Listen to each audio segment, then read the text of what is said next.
كل زلنا قديفنا نبقيتها نقرب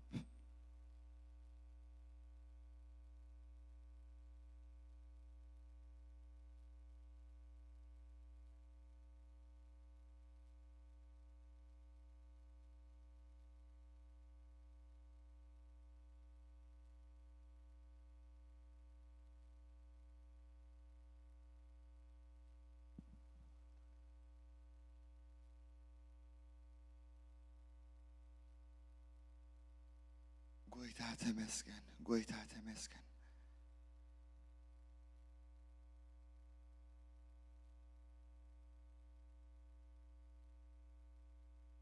قويتها أبي وتي حجي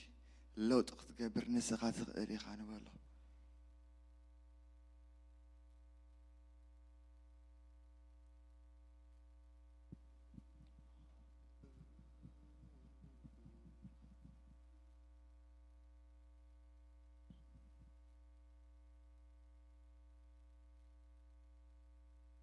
قويتها حجي إركات على فين والله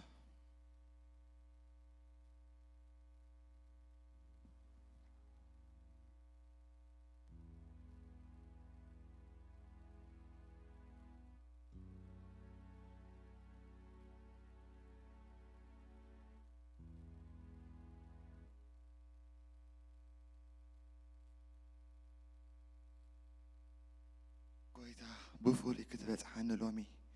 قويتها بتحن نبالو قويتها أموني غابي وتي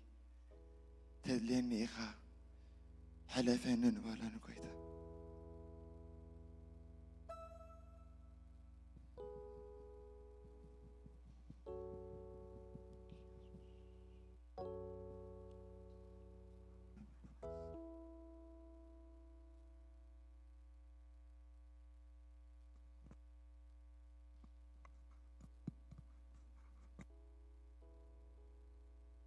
ناي هوتي قويتها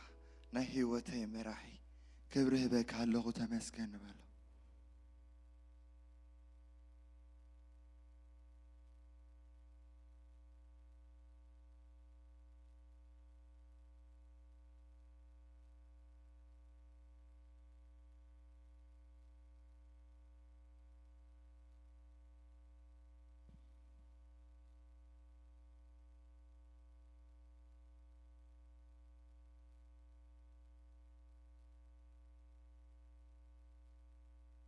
قويتها عبق الميخا حجو تحيت كبل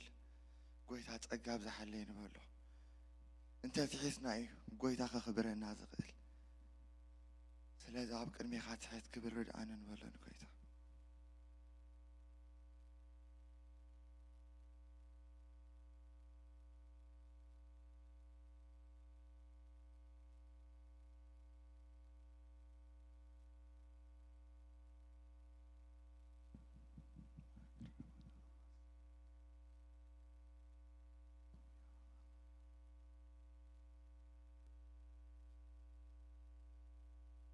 قويتها حج منفسي حدثون بولو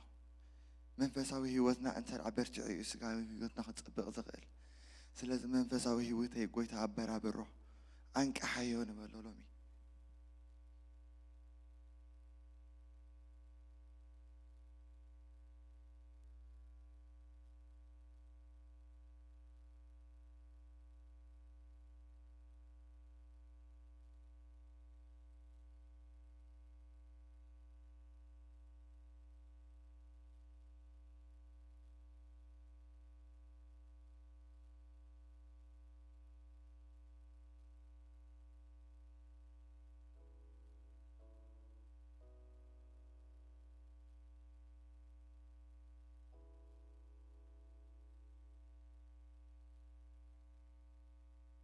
منفسك قبل عليها فسوس أنا بلان قويتها لومي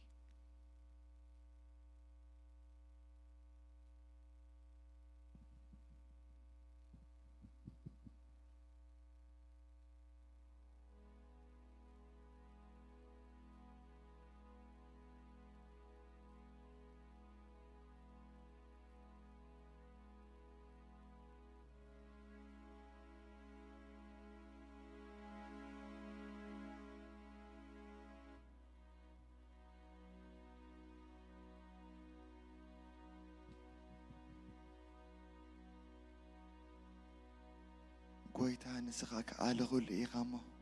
ተመስገን ንበሎ ንጎይታ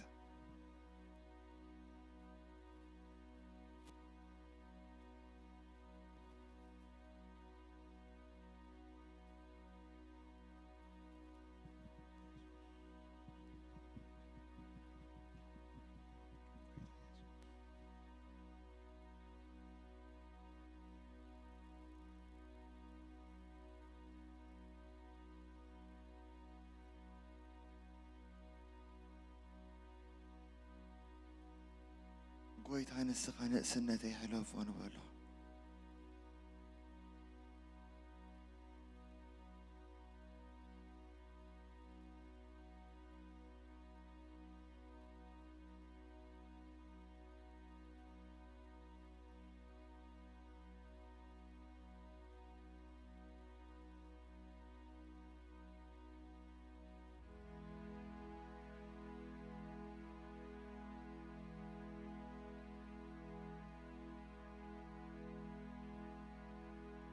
ኣብቲ ዝኸበረኩም ነገር ጎይታ እሙን እዩ ስለዚ ናብ እግዚኣብሔር ንምፃእ እግዚኣብሔር ንኩሉ ዝፈትሕ ንኩሉ ዝኽእል ሓይሊ ኣለዎ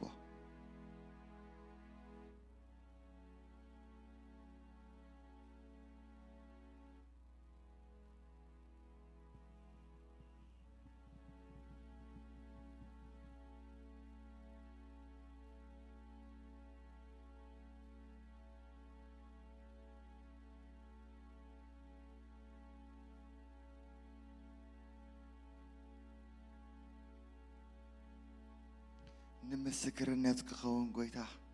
ሕጂ ኢድካ ተሕለፈኒ ንበሎ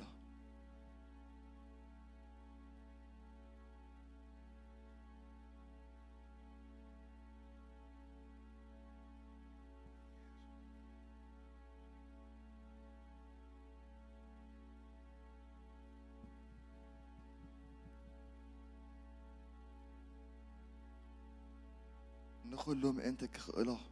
ጎይታ ጸጋ ካብ ዝሓለይ ንበሎን ኢየሱስ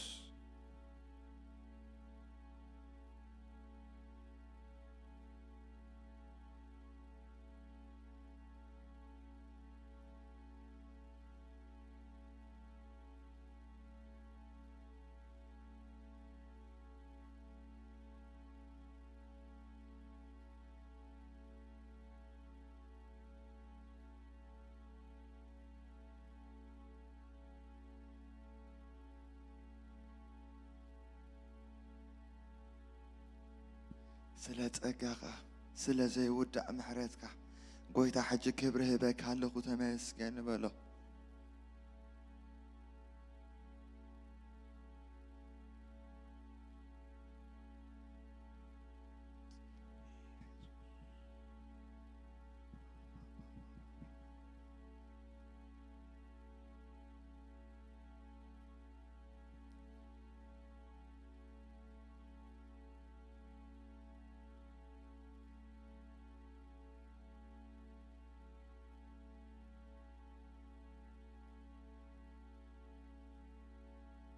ጎይታ ኣብዚ ግዜ ዝብፍሉይ ምእንቲ ክግለጽ ጎይታ ጸጋኻ ሞጎስ ካብ ዝሓለይ ንበሎን ጎይታ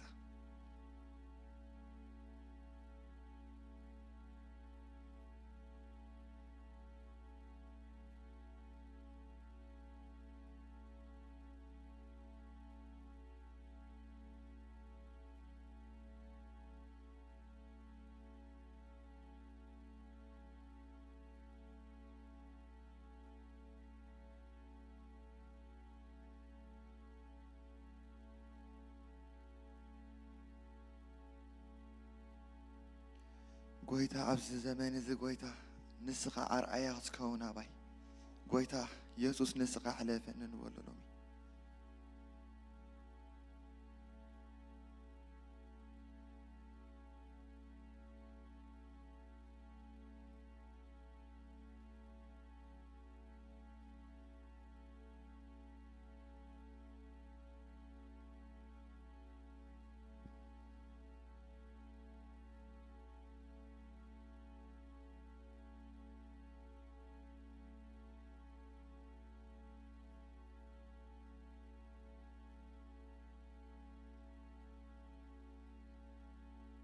ጎይታ ንስኻ ደጀነ ኢኻ ንበሎ ሃሌሉያ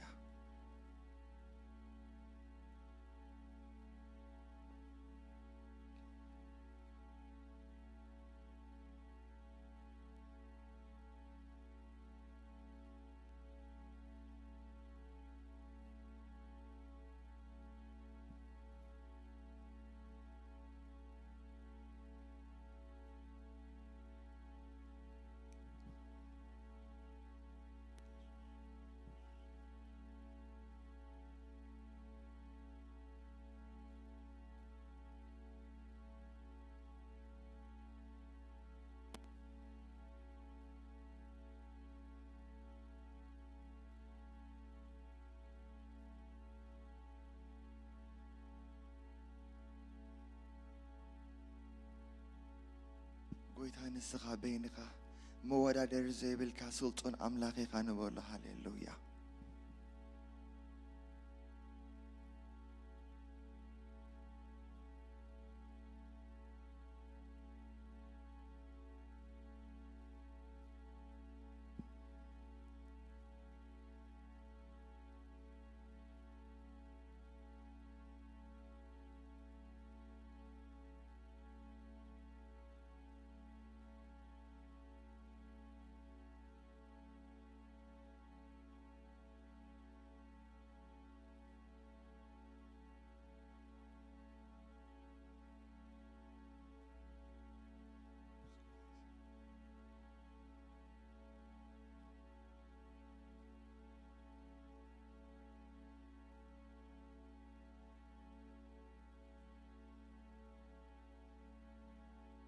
ብርሃንካ መመሊሱ ክኹላ ዓብ ህይወተይ ጎይታ ርድዓኒ ንበሎ ሎሚ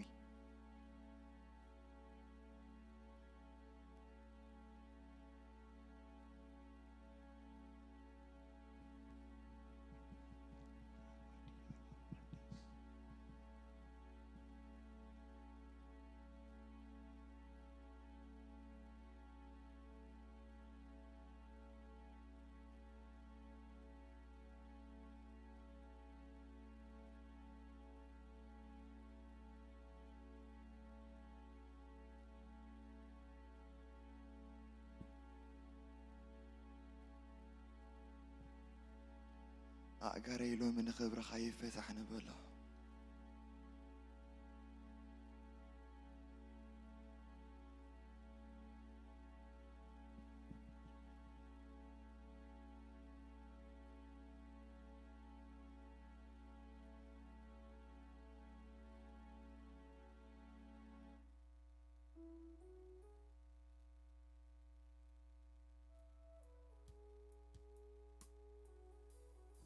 ጎይታ ኣባኻ ዘለኒ እምነት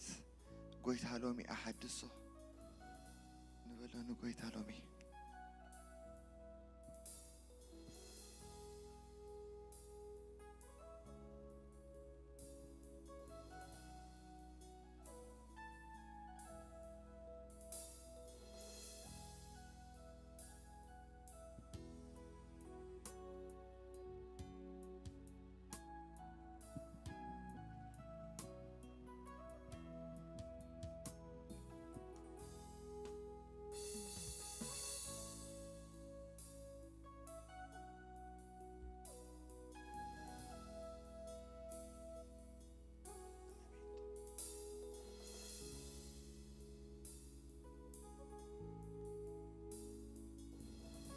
ሎሚ ኣባኻ ዘለና ተስፋ ጎይታ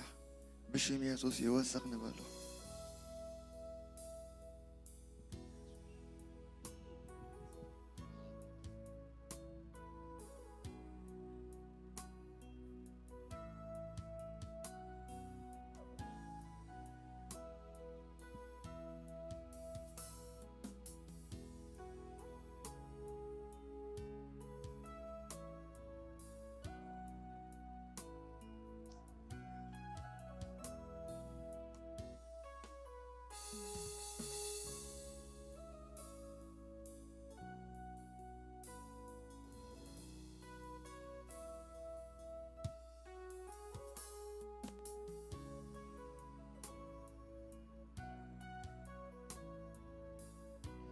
بزح محرتك بزح تأجاها أبزب صحنا إيمو قويتا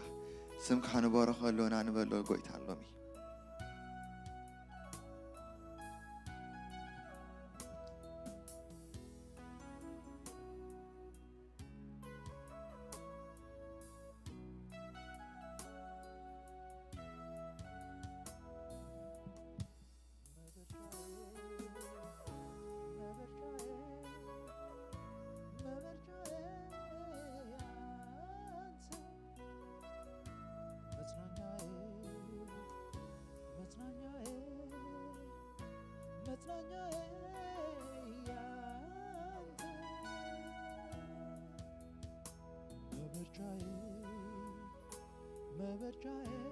قويتا نسخت رايت لأني لو من والو قويتا نسخت رايت أخلني إخان والو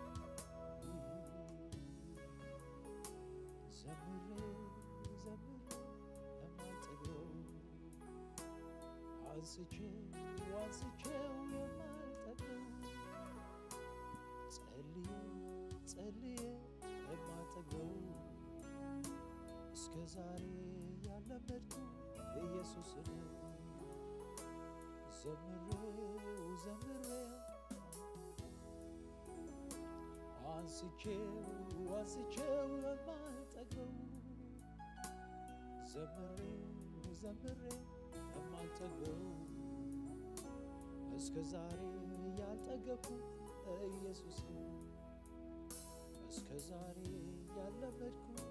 ኢየሱስ ነው። እስከዛሬ ያለመድኩት ኢየሱስ ነው። እስከዛሬ ያለመድኩት ኢየሱስ ነው። እስከዛሬ ያለመድኩት أبقى الكازلن أرأي يا قويتا عبيك خون قويتا لو ما عن تدقفن نبلو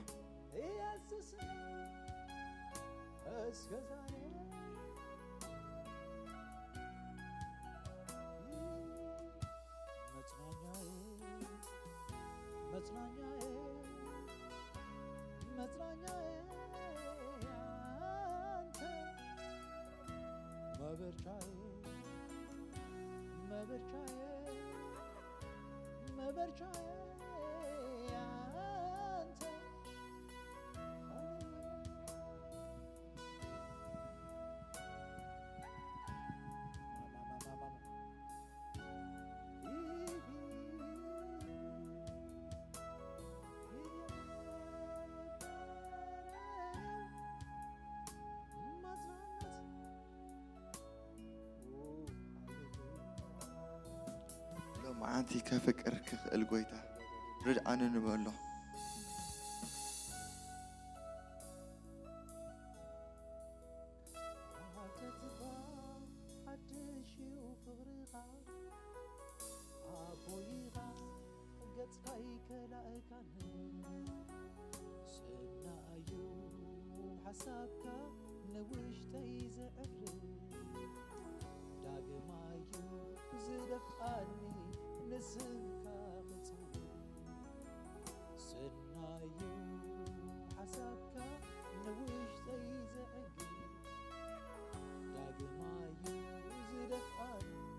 نسمك تاتي تاتي زبل فقر اللوكا دوكي بالبغي أنا تاتي تاتي زبل فقر اللوكا دوكي بالبغي أنا أبتتبا حدشي وفقرها فقرها أباي حجيين داد نبلو نبويتا داقي مايو النوش تيزعري داقي مايو زدفعني النسم كاخفي تاتي تاتي زبل فقر لوكا دوكي بغي أنا تاتي تاتي زبل فقر لوكا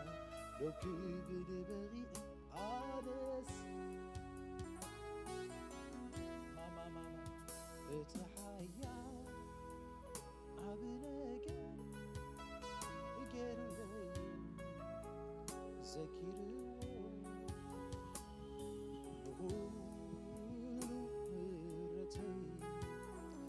ሕጂ ድማ ምስ ኣሕዋትና ኮይና ንጎይታ ክነኽብሮ ኢና ሃሌሉያ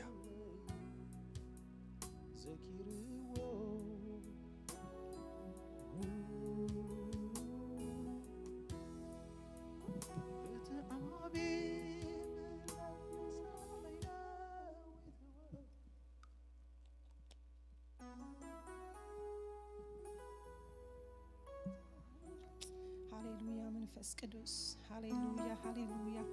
ጎይታና መስግነካ ሃሌሉያ ባርኽካ መንፈስ ቅዱስ ቴንክ ዩ ሎርድ ቴንክ ዩ ሎርድ ቴንክ ዩ ሎርድ ሃሌሉያ ሃሌሉያ መንፈስ ቅዱስ ሕዋተይ ንስና ክንቅፅል ኢና ሃሌሉያ ነዚ ኣምላኽ ሰማይ ክንባረኾ ኢና ሃሌሉያ ነዚ ኩሉ ዝኽእል እግዚኣብሔር ሃሌሉያ ብህይወትን ብጥዕናን ብድሓንን ጠጠው ክንብል ዝረዳእና ንጉስ ሰማይ ምድሪ ሃሌሉያ ራባጁኖ ሞሴ ሃሌሉያ መንፈስ ቅዱስ ሃሌሉያ ስለዝግባእካ ክብሪ ንዓኻ ይኹን ኣምላኽ ስለዝግባእካ ምስጋና ንዓኻ ይኹን ኣምላኽ ሃሌሉያ መሊስና ናባኻ ክንመፅእ እግዚኣብሔር ዕጣን ክንዓጥን ስለዝፈቐድካ ጎይታ ነመስግነካ ኣለና ባሂልካ ኣምልኾና ክትወስዶ መንፈስ ቅዱስ ባሂልካ ኣምልኾና ክትወስዶ መንፈስ ቅዱስ እግዚአብሔር ዕንትኻ ናባና ክትምታ ጎይታ ንዓኻ ክነምልኽ ዕጣን ክንዓፅን መፂና ኣለና መንፈስ ቅዱስ ሃሌሉያ ዝዕድል እዚ ካብ ሃብከና ብሩኽ መንፈስ ቅዱስ ዝዕጫ እዚ ካብ ሃብከና መንፈስ ቅዱስ ዕጣንና ክትቀበለና መንፈስ ቅዱስ ኣምልኾና ክትወስዶ መንፈስ ቅዱስ ሃሌሉያ ጎይታ ተመስገን ሃሌሉያ ሃሌሉያ ሃሌሉያ ኢየሱስ ክብርን ሽምካ ይኹን ሃሌሉያ ኣብ መጽሓፍ ቅዱስ ኣብ ኢያሱ ሓደ ኣብ 5 እግዚአብሔር ንኢያሱ ዝበሎ ሃሌሉያ ሙሉእ ዕድሜኻ ዝቃወመካ ሰብ ኣይክህሉን እዩ ከምቲ ምስ ሙሴ ዝነበርኩ ምሳኻ ከዓ ክኸውን ኢሉ ሃሌሉያ ኣይሓድገካኒ ኣይጥንጥነካኒ ኢኻ ኢሉ ስም እግዚአብሔር ይባረኽ ኣምላኽና ይሓድገናኒ ሕዋተይ ኣምላኽና ኣይጥንጥነናኒ ሕዋተይ ንኢያሱ ፕሮሚስ ዝኣተወሉ ሕጂ እውን ዝቓል ዝውናዓና ስም እግዚአብሔር ይባረኽ ስለዝኾነ ኢኻ ብህይወት ዘለና ካብ ዝርዳእናን ዘይርዳእናን ካብ ንፈልጦን ዘይንፈልጦን ብህይወት ጠጠው ክንብል ዝሓገዘና እግዚአብሔር እዩ ሕዋተይ ሃሌሉያ ዝኣምላኽ እዚ ክምስገን ይግቦ እዩ ፍቓድኩም ተኾይኑ ካብ ዘለኹም ሓፍበሉ እሞ ነዚ ኣምላኽ እዚ ክንባርኾ ኢና ሃሌሉያ የስ ሃሌሉያ ጎይታ ተመስገን ኢየሱስ أحدك تنتنا كان يزبل كاغوي تامسانا لخا thank you منفس قدوس thank you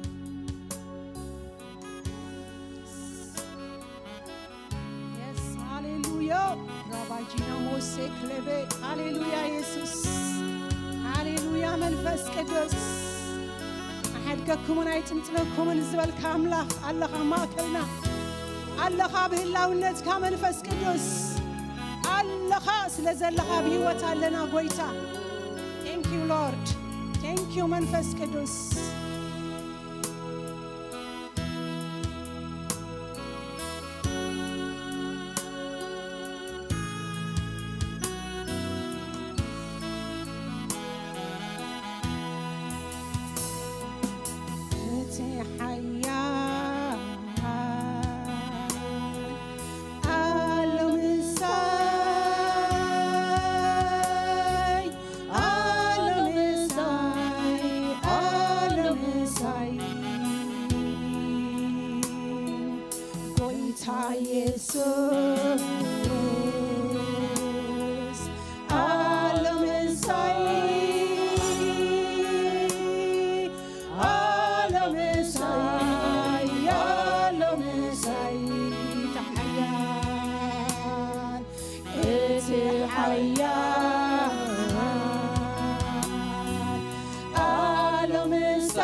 Alohana Alohana Goita Jesus Alohana Alohana Alohana Jesus Alohana Alohana Alohana Goita Jesus Alohana Alohana Alohana Alohana Jesus Alohana Merhanina Alohana Jesus Alohana Merhanina بحق المنفسين نملخك نقبلك عبسوايا مدري من السلطان تلوكا بحق المنفسين نملخك نقبلك عبسوايا مدري من السلطان تلوكا Alohana Alohana Alohana Goita Jesus Alohana Alohana Alohana Alohana Jesus Alohana Merhanina Alohana Jesus Alohana Merhanina بحق المنفسين نملخك نسجدلك عبسوايا مدري من السلطان Zelluka بحق المنفسين نملخك نسجدلك عبسوايا مدري من السلطان زلك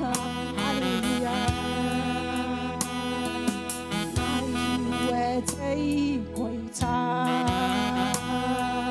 ናይ ህይወተይ መራሒ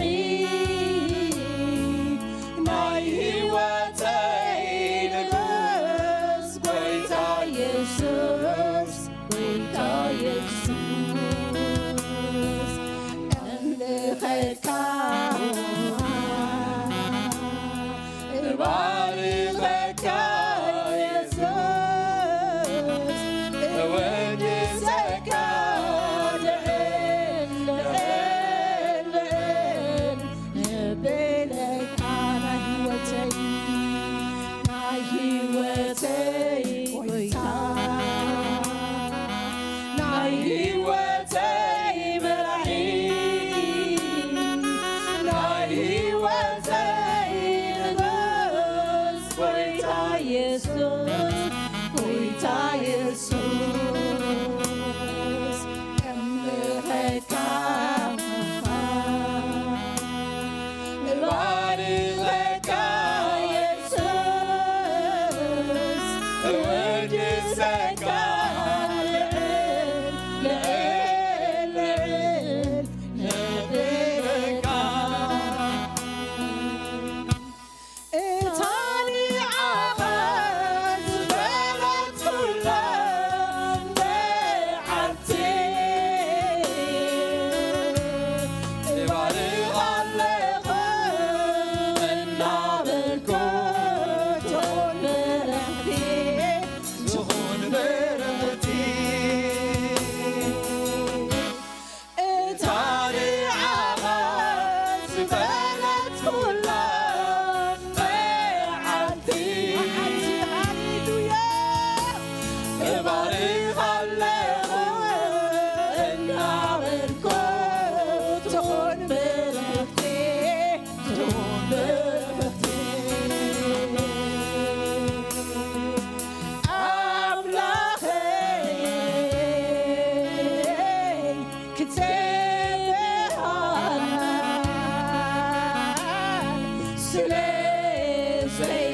ዘይሓፈርካ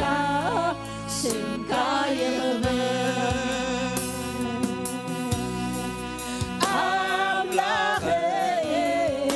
ኣምላኸይ ክትበሃል ስለ ዘይሓፈርካ ስምካ ይኽበር ሃሌሉያ ኢየሱስ ሃሌሉያ ማካሪና ሃሌሉያ የስ አምላክና ክበሃል ዝሓፈረ አምላክ ሃሌሉያ ባና ዝሓፈረ አምላክ ባና ዝሓፈረ አምላክ ስሙ ይባረክ ሃሌሉያ ኢየሱስ ስምካ ይባረክ ኣንዓኻ ዝፈለጥናላ መዓልቲ ንባረኽ ኣለና ኢየሱስ ሃሌሉያ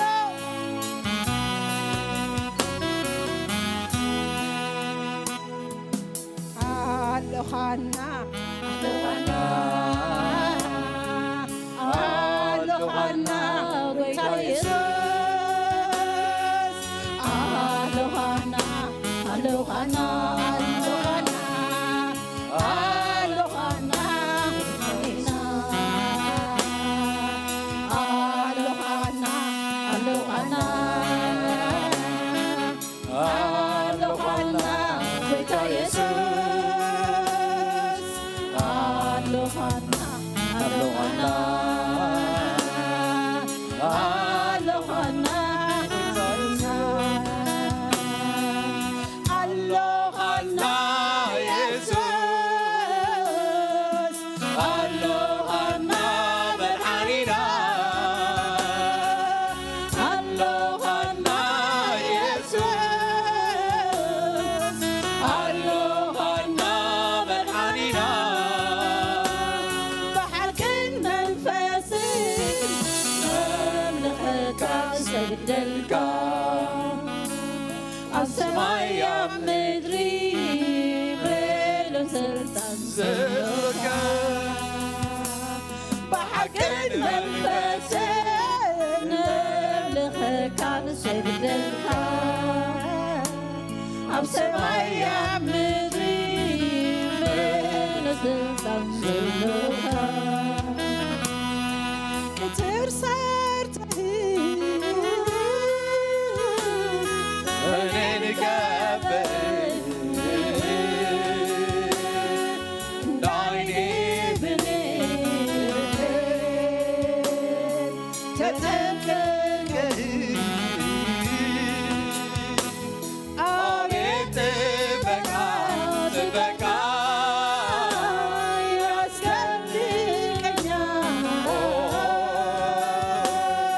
ከክፉ ሁሉ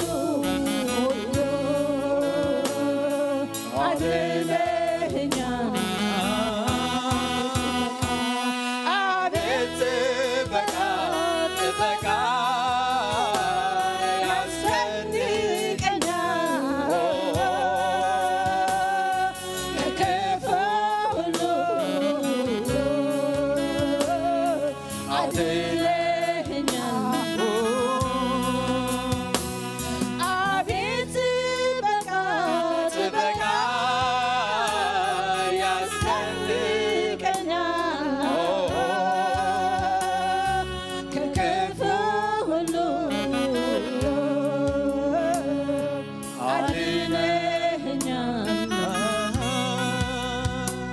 እግዚአብሔር መሪ ነው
ሰው ምስጋና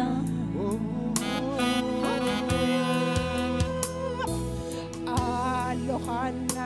አሎኻና አሎኻና ጌታ ኢየሱስ አሎኻና አሎኻና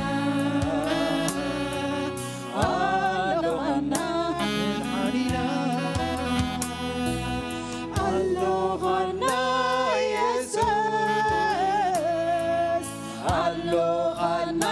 መድኃኒና አሎኻና ኢየሱስ አሎኻና መድኃኒና መንፈስ ነምልኸካ ንሰግደልካ ኣብ ሰማይ ኣብ ምድሪ ምሉእ ስልጣን ዘለካ ብሓቅን መንፈስን ነምልኸካ ንሰግደልካ ኣብ ሰማይ ኣብ ምድሪ ምሉእ ስልጣን ዘለካ አሎኻና አሎኻና አሎኻና ጌታ ኢየሱስ አሎኻና አሎኻና አሎኻና መድኃኒና ብሓቅን መንፈስን ነምልኸካ ስግደልካ ኣብ ሰማይ ኣብ ምድሪ ምሉእ ስልጣን ዘለካ ብሓቂ መንፈስን ነምልኸካ ኣብ ሰማይ ኣብ ምድሪ ምሉእ ስልጣን ዘለካ ብሓቅን መንፈስን ነምልኸካ ስግደልካ ኣብ ሰማይ ኣብ ምድሪ ምሉእ ስልጣን ዘለካ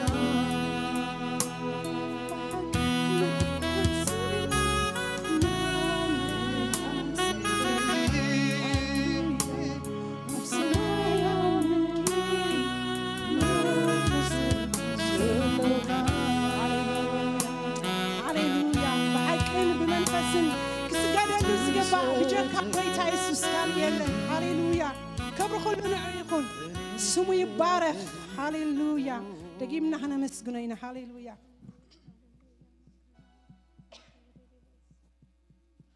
ረዳኢና ደጋፊና ሃሌሉያ ክሳብ ዚ ዝሓገዘና ክሳብ ዚ ዝረዳእና ኤበንኤዘር ዝኾነና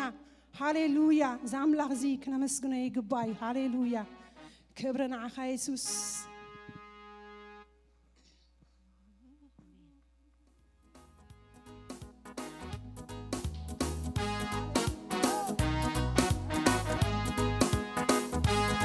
እኛ ብዝበፅሕና ብናይ ማንም ደገፍን ሓገዝን ኣይኮነን ብረድኤቱ ብደገፉ ብሓገዙ ኢና ኣሕዋተይ ሃሌሉያ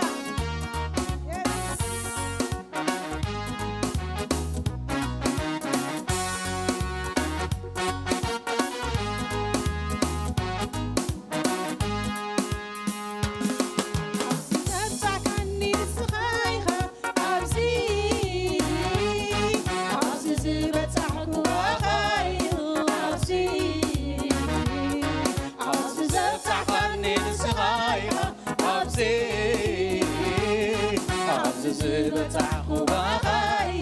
ኣብዚ ኣብዚ ዘብፃሕካኒ ንስኻ ኢኻ ኣብዚ ኣብዚ ዝበፅሕኩ ባኻዩ ኣብዚ ነየናይ ጀሚረ ነየናይ ክገድፎ ዝገበርካለይ ብዙሑ ፀፂበ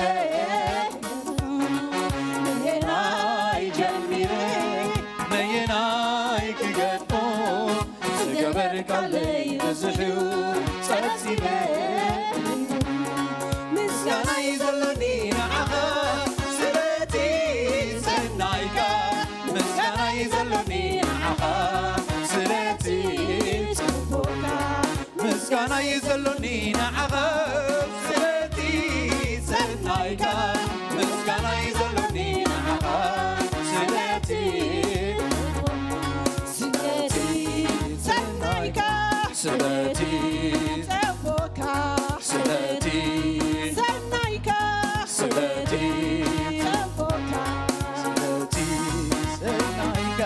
سلتي سبوكا سلتي سنايك سلتي سبوكا عودتي تتخلى كناي زيت حلفي برقتي سجلو أورو ما يتبانو عودتي تتخلى كناي زيت حلفي برقتي سجلو عبزبانك تركا حنيك سكيركا يا لو كامسا نفسي مسكرا عبزبانك تركا حنيك سكيركا يا لو كامسا نفسي مسكرا نعخذ زلتي سنايك مسكانا يزلني نعخذ سلتي مسكانا يزلني نعخذ سلتي سنايك مسكانا يزلني نعخذ سلتي سلتي سلتي سلتي سلتي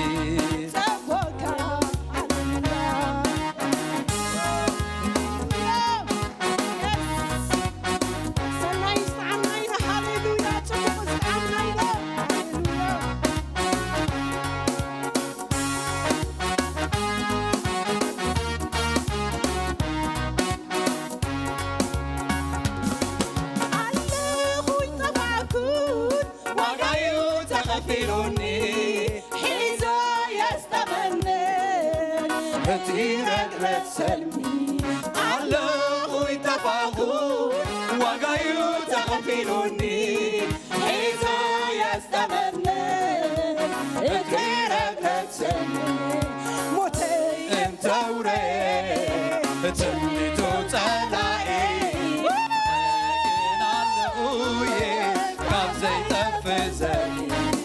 موتي انت وريه تمنيتو تلاقي انا قنا لخوي قد زي تفزل موتي انت وريه تمنيتو تلاقي انا قنا لخوي قد زي تفزل موتي انت وريه تمنيتو تلاقي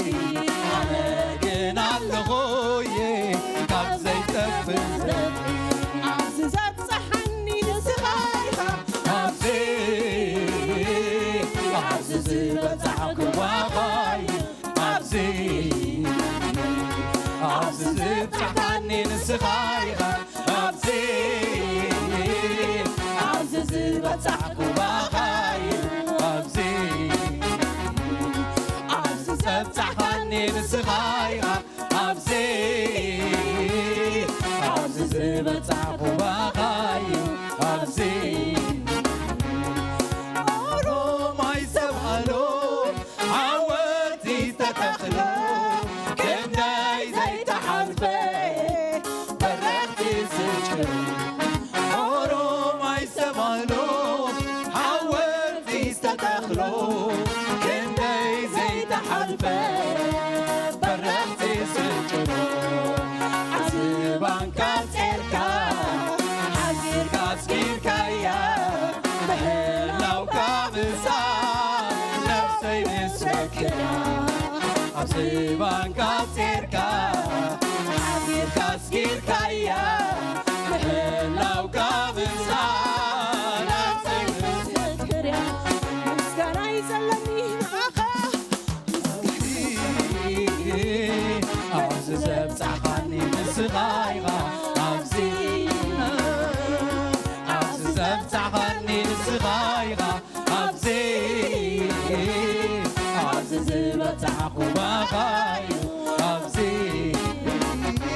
تخفلوني حيزو يستمنن هتي رجرت سلمي على خوي تفاضل وغايو تخفلوني حيزو يستمنن هتي رجرت سلمي موتي انت وريه جنتو ترائي عماقن على خوي عبزي تفزري موتي انت وريه جنتو ترائي عماقن على خوي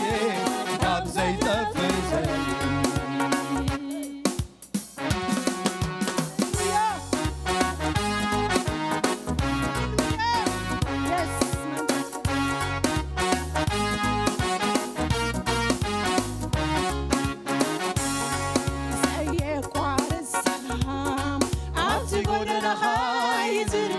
عبتي قولنا خاي زركب عبتي قولنا خاي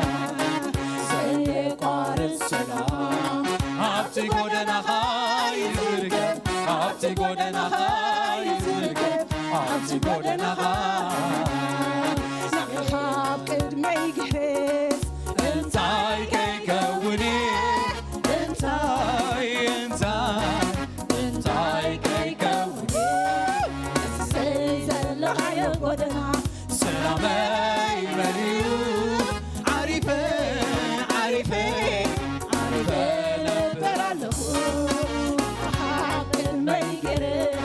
انتاي كي كوني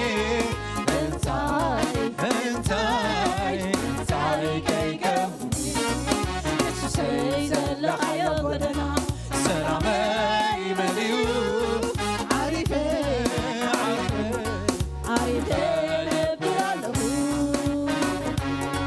قدمي وتيكا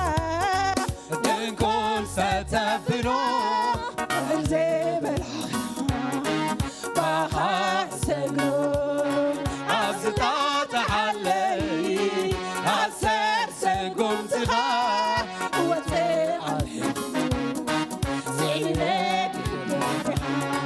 قدمي وتيكا دنكل ستفنو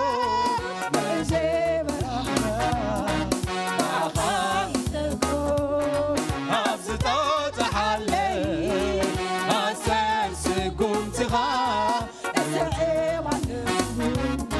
وتيد قار السلام عبتقولنا خاي زركب عبتقولنا خاي زركب عبتقولنا خاي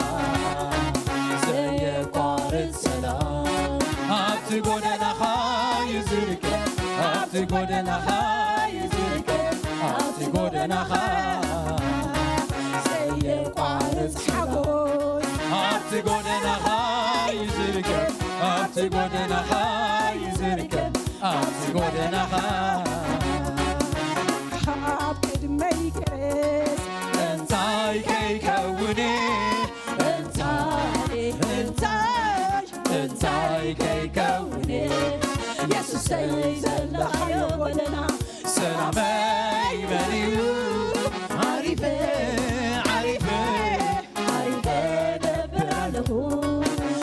حاب كلمة يجهز انتاي كي كوني انتاي كي كوني سلامي مليون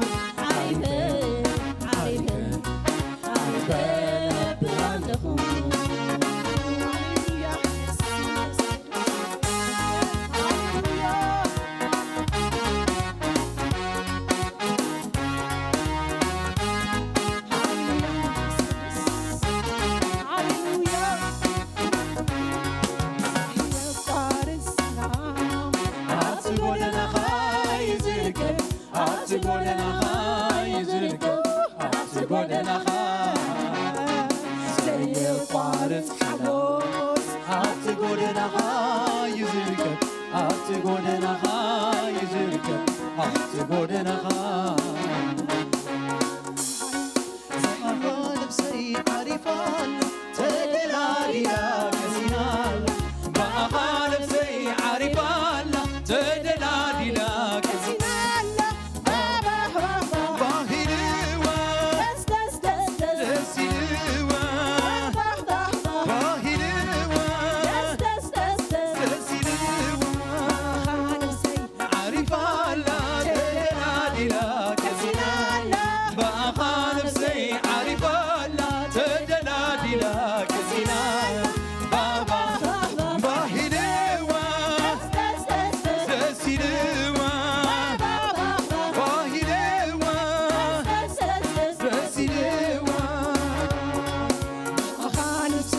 عرفالا تدلادلا بأخا نفسي عرفالا تدلادلا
ኢየሱስ ጌታዬ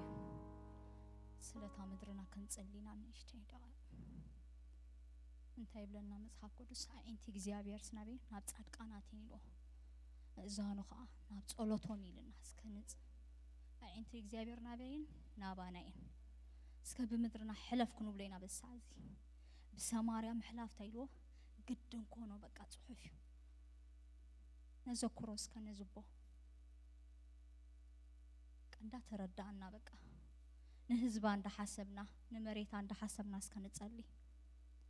ንህዝባ ትሆን ምድርኸት ኮነልና በቃ ንጸሊ ብርሃት እግዚአብሔር ከሐልፈ ሁሉ ይዝጣም ሰናይ ነገር ይወጽ ምሕላፍ ግድን ይሆን አባ ነወሎ አንቲ እግዚአብሔር ናበይን ናባናይን ብርሃት እንዳ ተረዳና ተሰማሚና ንጸሊ ያአክል ነው ወሎ በቃ ሁሉ ነገር ያአክል ነዘክሮ በቃ እግዚአብሔር ሐደራ ዝበላ አምላኽ ይኮነን እግዚአብሔር በቃ ንምድርና አብጽሐያ ግድ ይኹን ካብ ኤርትራ ክትሐልፍ እስከኑ ወሎ በቃ ንሕና ካብ ንፍጠር ካብ ዝርዳእናስ በቃ ሰላም አይራእና ናይ ሰማዕና ንሞ ሕጅግን ከም ክኾነልና ንጸሊ ብርሃት ነቶማው ዘሎ ሰላም نحنا بستفلالي زلنا السلام كونلنا اسكا سلام وخبلنا نصلي برهات ابزلنا يزبل السلام وخعزلنا እግዚአብሔርና ንሁሉ እንታይ ይገብር ሰላም ይህብዩ መለለዩ ሰላም በሰላም ይዝበጽ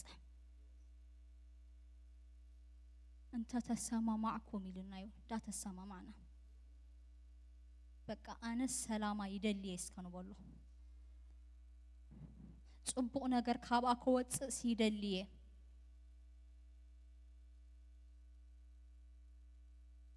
ምክንያቱ እግዚአብሔር ይዝክርዩ እግዚአብሔር ታይገብር ይዝክርዩ ኪዳን ናይ ኪዳን አምላኽ በቃ ጸሎትና እንታይ ጎብሮዩ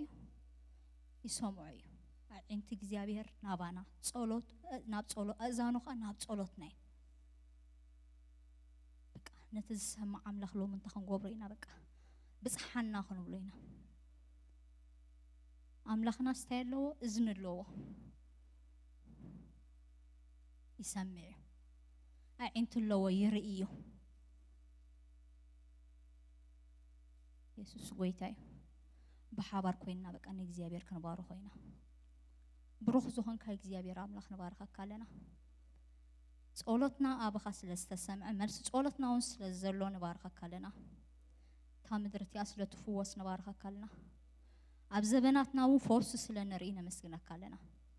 እግዚአብሔር ብዙሕ ነገር ንዓ ስለዘለካ ንባርኸካ ኣለና ህዝባ ኣብ ዘለዎ ኩሉ ክትባርኾ ብሽም የሱስ ንጸልለና ጽቡቕ መዓልታት ክትርእዩልና መልሓስኩም እንታይ ገበሩ ብለና ካብ ክፉእ ምዝራብ ብለና ሕጂ እስከ በቃ ንዛረብ ኣለና በቃ ኣብ ኩሉ ዘሎ ህዝባ በሰዓዚ ንባርኾ ኣለና ህዝባ ኣብ ዘለዎ ከቐስ ንጸልለና ምረዝ ዘበለ ኩሉ ብሽም የሱስ ይወቃዕ ንብል ኣለና ብሽም የሱስ ካብ ህዝቢ ኣምላኽ ይኹን ካብ ህዝቢ ኤርትራ ካብ ኩሉ ነገር ይወቃዕ ንብል ኣለና ኣብ ምድሪ ዝኣሰርኩም እንታይ ይብል ኣብ ሰማይ እሱር ይሞ በሰዓዝ ናይ ምረት ናይ ከርተት ናይ ምጉርምራ መንፈስ ብሽም የሱስ ይወቃዕ እግዚአብሔር ከም ስለዝኾንካ ንባርኸካ ኣለና ብኸምኡ ስለትበጽሓና ወነመስግነካ ኣለና እግዚአብሔር ናይ ሓድነት ኣምላኽ ኢኸሞ ብዩኒየን ክትባርኸና ብሽም የሱስ ንጸልለና ስለ ሁሉ ነገር ተመስገን አሜን ኢየሱስ ጎይታ እዩ እንኳዕ ብደሓን ብሰላም ናብ ቤት እግዚአብሔር መጻኹም ንመጀመርቱ ዝመጸ ሰብ እንተለና የለን ኩላና ደቂ ገዛይና ማለት እዩ ጉድ በናፍት ዘሎ መደባት ክስታይ ክንገብር ን21 መዓልቲ ጾም ጸሎት ነይሩ ኦሬዲ ክልተ ሰሙን ሓሊፉላ ሓንቲ ሰሙን ያተርፈና ዘላ እታት መዘላ ፍራይዴይ ሰዓት 6 ጀሚሩ ስጋብ ሰዓት 10 ስጋብ ሚድናይት ንውሕ ዝበለ ጾም ጸሎትን ኣሎ ኣብኡ ናይ ፎሲ ናይ ኩሉ አገልግሎት ኣሎ ማለት እዩ ነታት መዘላ ኔክስት ማንዴ 21 ከዓ ሆሊዴዩ ፋሚሊ ዴይ ሰዓት 10 ተጀሚሩ ስጋብ ሰዓት 1 ናይ ንጎ በሓንሳብ ኮይና ኣብዚ ክንጽሊና ናይ ቁርስ መደብ ከዓ በሓንሳብ ኣለና ማለት እዩ ላስት ከዓ ካብ 25 ስጋብ 27 ናይ ፔኒኤል ዩኒቨርሳል ስለዘሎ ፉሊ ኮንፈረንስ ኣሎ ናይ ሽዑ ገልጋሊና ካብ ፓስተር ተመስገን ስዩም እዩ ንምጻእ ነሕበር ታዘላህና ሰሙን ከዓ ብዙም ተኾይኑ ብዙም ናይ ንጎ ተኾይኑ በአካል ሰዓት 11 ዝጅምር ኣለና ናይ ምሸት ከዓ ሰዓት 6 ዝጅምር ኣሎ ኣብ መጺና ንካፈል ጽባሕ ሰውነ ከዓ ንሕና ናይ መንእስያት ምስ ተወደአ ፕሮግራም ተተቕጽልናህና መደብ ኣላ ምጹእ ቶም ዘይሰማዕኩም መንእስያት ማለት እዩ ተባረኹ ሕጂ ከዓ ንፓስተረይን ንቓል ኣምላኽን ጊዜ ህባለሁ ማለት ተባረኹ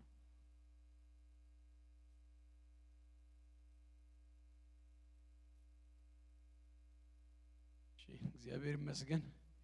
ከመይ ቀኒኹም ክብርና ኣምላኽና ይኹን ኢየሱስ ክርስቶስ ጎይታ እዩ እግዚአብሔር ይመስገን ኣብዚ ለንቅነ ክንመሃሮ ዝቐነና ትምህርቲ ሰለስተ ክፍሊ ይኬድና ኣለና ሎም መዓልቲ ራብዓይ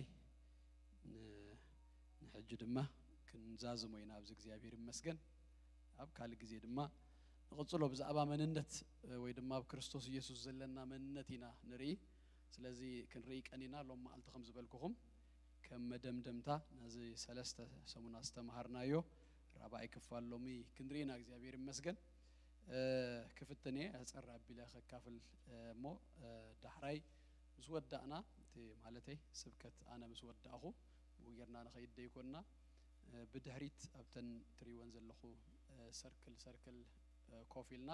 በብግሩፕ ኮይና ዲስከሽን ክንገብር ኢና ስለዚ ዝተምሃርናዮ መሊስና ብዲስከሽን ድማ ክነራጉዱ ኢና ማለት እዩ እግዚአብሔር ይመስገን ኣለኹም ዲኹም እግዚአብሔር ይመስገን ኢየሱስ ጎይታ እዩ ኢየሱስ ጎይታ እዩ ክብርና ኣምላኽና ይኹን መንነት ወይ ድማ ብፍላይ ድማ ከም ክርስቲያናት ኣብ ክርስቶስ ኢየሱስ ዘለና መንነት ምፍላጥ ምርዳእ ብጣዕሚ ኣገዳሲ እዩ ከምቲ ዝሓለፈ ግዜ ዝበልኩኹም ጎይታና ኢየሱስ ክርስቶስ ወዲ 12 ዓመት ከሎ እዩ መን ምዃኑ ፈሊጡ ኢንፋክት ካብ ጎይታና ኢየሱስ ክርስቶስ ንመጀመርያ ግዜ ዝወፀት ቃል ኣብ መጽሓፍ ቅዱስ ተጻሕፈልናሲ ኣብ ቤት ኣቡኡ ኣብቲ ቤተ መቅደስ ዳህራይ ምስ ረኸብዎ ንማርያምን ዮሴፍን ዝበሎም እዩ ኣብ ቤት ኣቦይ ክነብር ከም ዝግባኣንሲ ኣይተፈልጡን ዲኹም ብኻልእ ኣዘራርባ ኣቡኡ መን ከም ዝኾነሲ ኣጸቢቆ ፈሊጡሎ ዮሴፍ ሕጂ የስ ከኸይድ የምሰኻ ግን ሪል ኣቦይ መን ምዃኑስ እፈልጥ ወዲ 12 ዓመት ከሎ እዩ ስለዚ ገና ብንእስነትና አጸቢቅና መንነትና ክንፈልጥ በጣም አገዳሲዩ መንገድና ጎዳናና እቲ ብድህሪው ዘሎ ቀጻሊ ህይወትናሲ ከምቲ እግዚአብሔር ዝመደበልና ንኽንከይድ ንኽንመላለስ ድገብረናስ ኣብ ክርስቶስ ኢየሱስ ዘሎ መንነትና አጸቢቅና ክንፈልጥ ከለና ናይ ሰብ መንነት በብዙ አይነት መንገድታት ምናልባት ይግለጽ ይኸውን ሓደ ሕቶ ካተኩም ብፍላይ ድማ ትብእ ኢላ እትምልስ ደቀ አንስትዮ ካብ ደቀ አንስትዮ እንተላ ክርስቲያኖ ሮናልዶ ድበሃል መን እዩ ደቀ ተባዕትዮ ምላስ አይፈቀደልኩም ነው እንጂ ትምልስ መን እዩ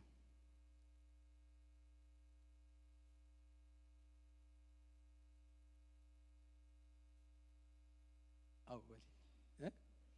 كوشو تتصاوتاي الراي تسمعوا ديهم هذا سؤالكم جوهم እግዚአብሔር ይመስገን ኮሾ ተጻዋታዩ ይላትና ትክክል ያ ግን አነ ሕቶ ይፈልጤ ክርስቲያኖ ሮናልዶ ሲ ማንዩ ኢለ ኮሾ ተጻዋታይ ይላትና ስኻትኩሙን ወይልኩም አለኩም ጸቦ ግን እዚ ሰበዚስ ኮሾ ተጻዋታይ ጥራይዱ መንነቱ እጂ ማንዩ ከንብል ከለናስ በዝን ድሕር ዲፋይን ንገብሮለና እንተ ኮይና መንነቱስ ካብቲ ዝገብሮ እዩ ማለት እዩ ንህቦ ዘለና ኩሶ ድማ ከም ትፈልጥዎ ከም ዝነውሕ ዓመታት ኣይኮን ካን ትጻወቶ ኢንፋክት ንሱ ካብቶም ንፉኣት እዩ ገዛ ርሱ በደንብ ስለዘህሉ እጅናብ 37 ገለገጹ ይመስለኒ ስቲል ትጻወታሉ አክቲቭ እዩ ግን መብዛሕቶም ዳር 33 34 ዓመት ንኒዮ ቀልጢፎም እዮም ሪታየርድ ገብሩ ምክንያቱ ቨሪ ማች ፊዚካሊ ዲማንድ ዝገብር ነገር ስለዝኾነ ፕሮፌሽናል ሶከር ፉትቦል ክንዱ ክኸዱ አይክሉን እዮም ግን በድሕሪኡ ሲ ህይወት አለው እኮ ዘሰብ ከቀጽል ኩሶ ተጻዋታይ ጥራይ ደይኮነስ ግን ብዙ ካለ ነገሩን አለው ወይ ክብለኩም ደሊ እጂ መንነትናስ ካበይኑ ቀድሆ ካበይኑ ምጾ በጣም ወሳኝ እዩ እጂ ከምዛ ሲምፕል ዝመስል ዝሃብኩኩም ኤግዛምፕል ሲ መብዛሕቱ ሰብ ካብቲ ስርሁ ይወስዶ መምህር ተኮይኑ አነ መምህር ይብል ማለት እዩ ነርስ ተኮይና አነ ነርስ ይትብል ማለት እዩ በት ዝህብ እሱ ፕሮፌሽን ካምበር መንነትካ ይኮነና at any time ከቀየር ድኽእል ነገር እዩ ወይ ድማ ገሊዩ ሰብ በተዛሐልፎ በተኹነታቱ ገዛ ርሱ ይገልጽ ለተመርዓውን ድሕር ኮይኑ ሲንግል ይብል ማለት እዩ ለተመርዓውን ተኮይኑ በት ናይ ኩነታት ሓዳሩ ይገልጹ ካብኡን ዝሓለፈ ድማ ተፋተተ ተኮይኑ ድማ አመ ዲቮርስ ይብል ካብኡ ብዝግድድ ብዝበለ ድማ ሃሃቲቱን ሪጀክት ተባሂሉ ዝኾነ እንተ ኮይኑ ሲ እንታይ ትብላለህ አነ ሪጀክትድ ይሁን ክብል ይኽእል ማለት እዩ ካብቲ ዝሓልፎ ኩነታት ይወስዶ ሕጂ ሓደ ጊዜ አንተ ሓወይልን ነዘን ደቀ አንስትዮ ጥራይኹም እኮ ትድንግጹ እምበር ነዞም ወዳት እኮ ክስታይናይ ትገብሩን ይኹም ይሉን ከመይ ኢለ ወጣን ደቀ አንስትዮ ምናልባት ተሓቲተን አብየን ኾነ ሃሃቲትና ሲ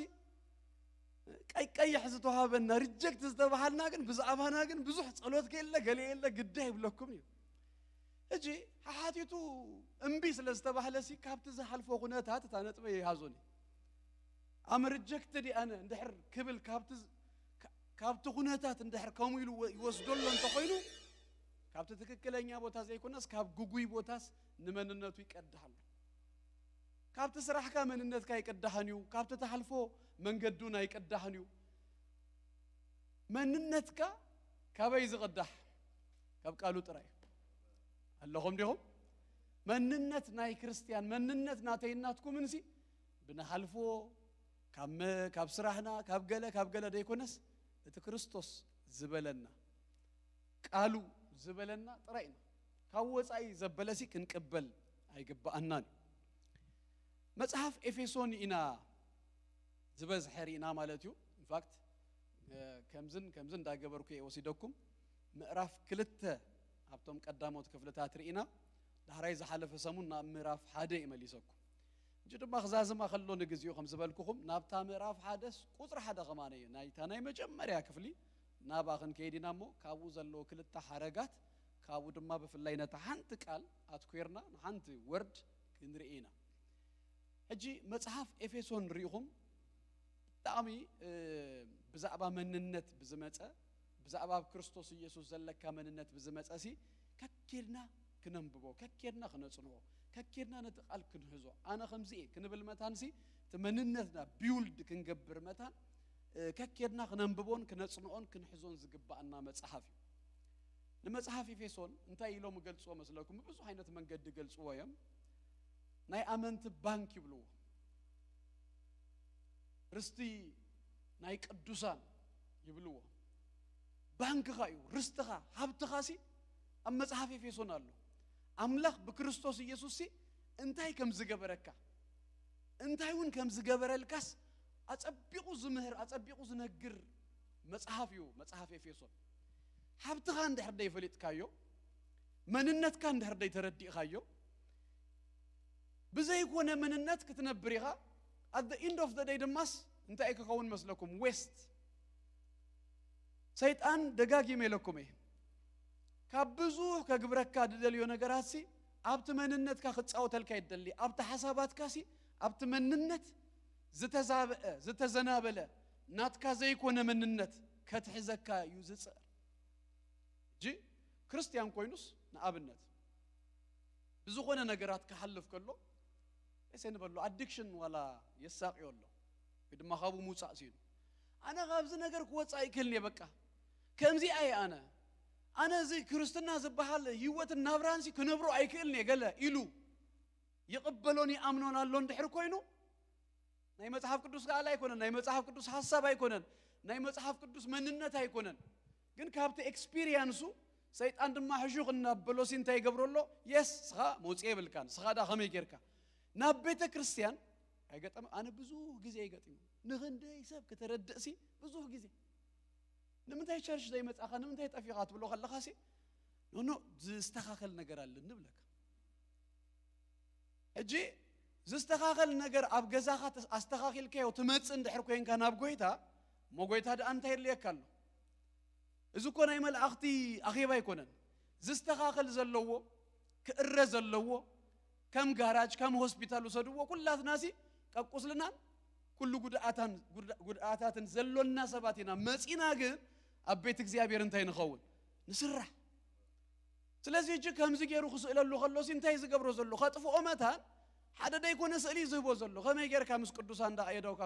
ስግታ ታነገር ከብሎ ታ ጉዳይከ እቲ አኸ ናበለሲ ካብ ቤት አምላኽ ካብቲ ህይወቱ ክልወጠሉ ክስራሐሉ ዘለዎ ቦታን ስፍራን እንታይ ይገብሩ የጥፎ ሰይጣን ሐሳብ ከቀብል ከሎ ድማ ያህዋተይ አምላኽ እንደዘይረዲኡና በቃል አምላኽና መርመርና እዚስ ከም ቃሉ ዝብሎ ዘለኹን ዝኾኖን ዘለኹን እናበልና እና መርመርና እና ሐዝና እንድሕር ደይከርና መንፊትና ተቃሉ ባዕሉ እንድሕር ደይ ኮይኑ sometimes እኮ we don't know it ኮነ ኢልና እኮ አይኮናን ግን ንቅበሎ ከይተፈለጠና ይመስለኩም ዶ ጴጥሮስ ሐሳብ ከቀብሎ ከሎ ሰይጣንሲ ተረዲኡ አይትሞት ጎይታ ክብሎ ከሎ ሲን ኢየሱስ ኪድ ካባይራ ሰይጣን ናይ ሰብንበር ናይ አምላኽ አይተብል ክብሎ ከሎስ ጴጥሮስ ተረዲኡ ወዲ ይመስለኩም ነው አይተረዳውን እኮ መስይሉዎ ይዘሉ ናቱ ይዝመስሎ ዘሎ ናትካ ይዝመስለካ ግን አቀብሉካሉ ከም ቃሉ ደይ ኮነ ዘበለ ሁሉሲ كن ريجكت كن قبرو يزقبا كمزي ناتنا فلتر نقبرلو مصريناس قال እግዚአብሔር حساباتنا نبقالوسي ابزز مصص الناس كن قبلو يبلنان كن تاناغدو يبلنان كم قالو ديو الناس كن مرمرو يدغبا داويد سي نهزبي اسرائيل كقصر سي انت يبلنا قال املاح سيطان سي لبو الله ايلو بلاك اج داويد سيطان كمو زغبر زلو مسيلو ودا مسلكم اي مسلوكم ንሱ ባዕሉ ይዝገብር ዘሎ ዝመስሎ ግን ጥፋአቱስ ካልዩ ዝደፍኦ ዘሎ ኣብ ክንድ በአምላኽ ድምካሲ ሰራዊት ቆጽሩ ክምካህ ክንድ ዘሎኒ ክብል መታ ስለዚህ ካብቲ ናይ እምነት ነገር ካብ አምላኽ ሙካል ከጥፎን ከጉድሎን መታንሲ ሰይጣን ከም ዝገይሩ አምጽዩ ስለዚህ ንሕናው እንታይ እድብለኩም ዘለኹ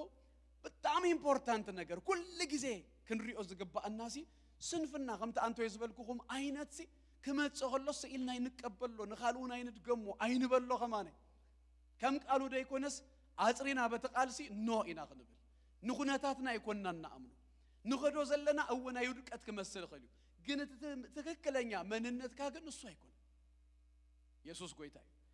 ንኸዶ ደለና አይደኻም ክመስል ይኽእል ግን እግዚአብሔር ከውፃን እግዚአብሔር ከተንሳአኒ እግዚአብሔር ከም እንደገና ኸልእለኒ እናበልና ኢና ክንከይድ ግባአና ተመንነትናስ ክንድርብዮ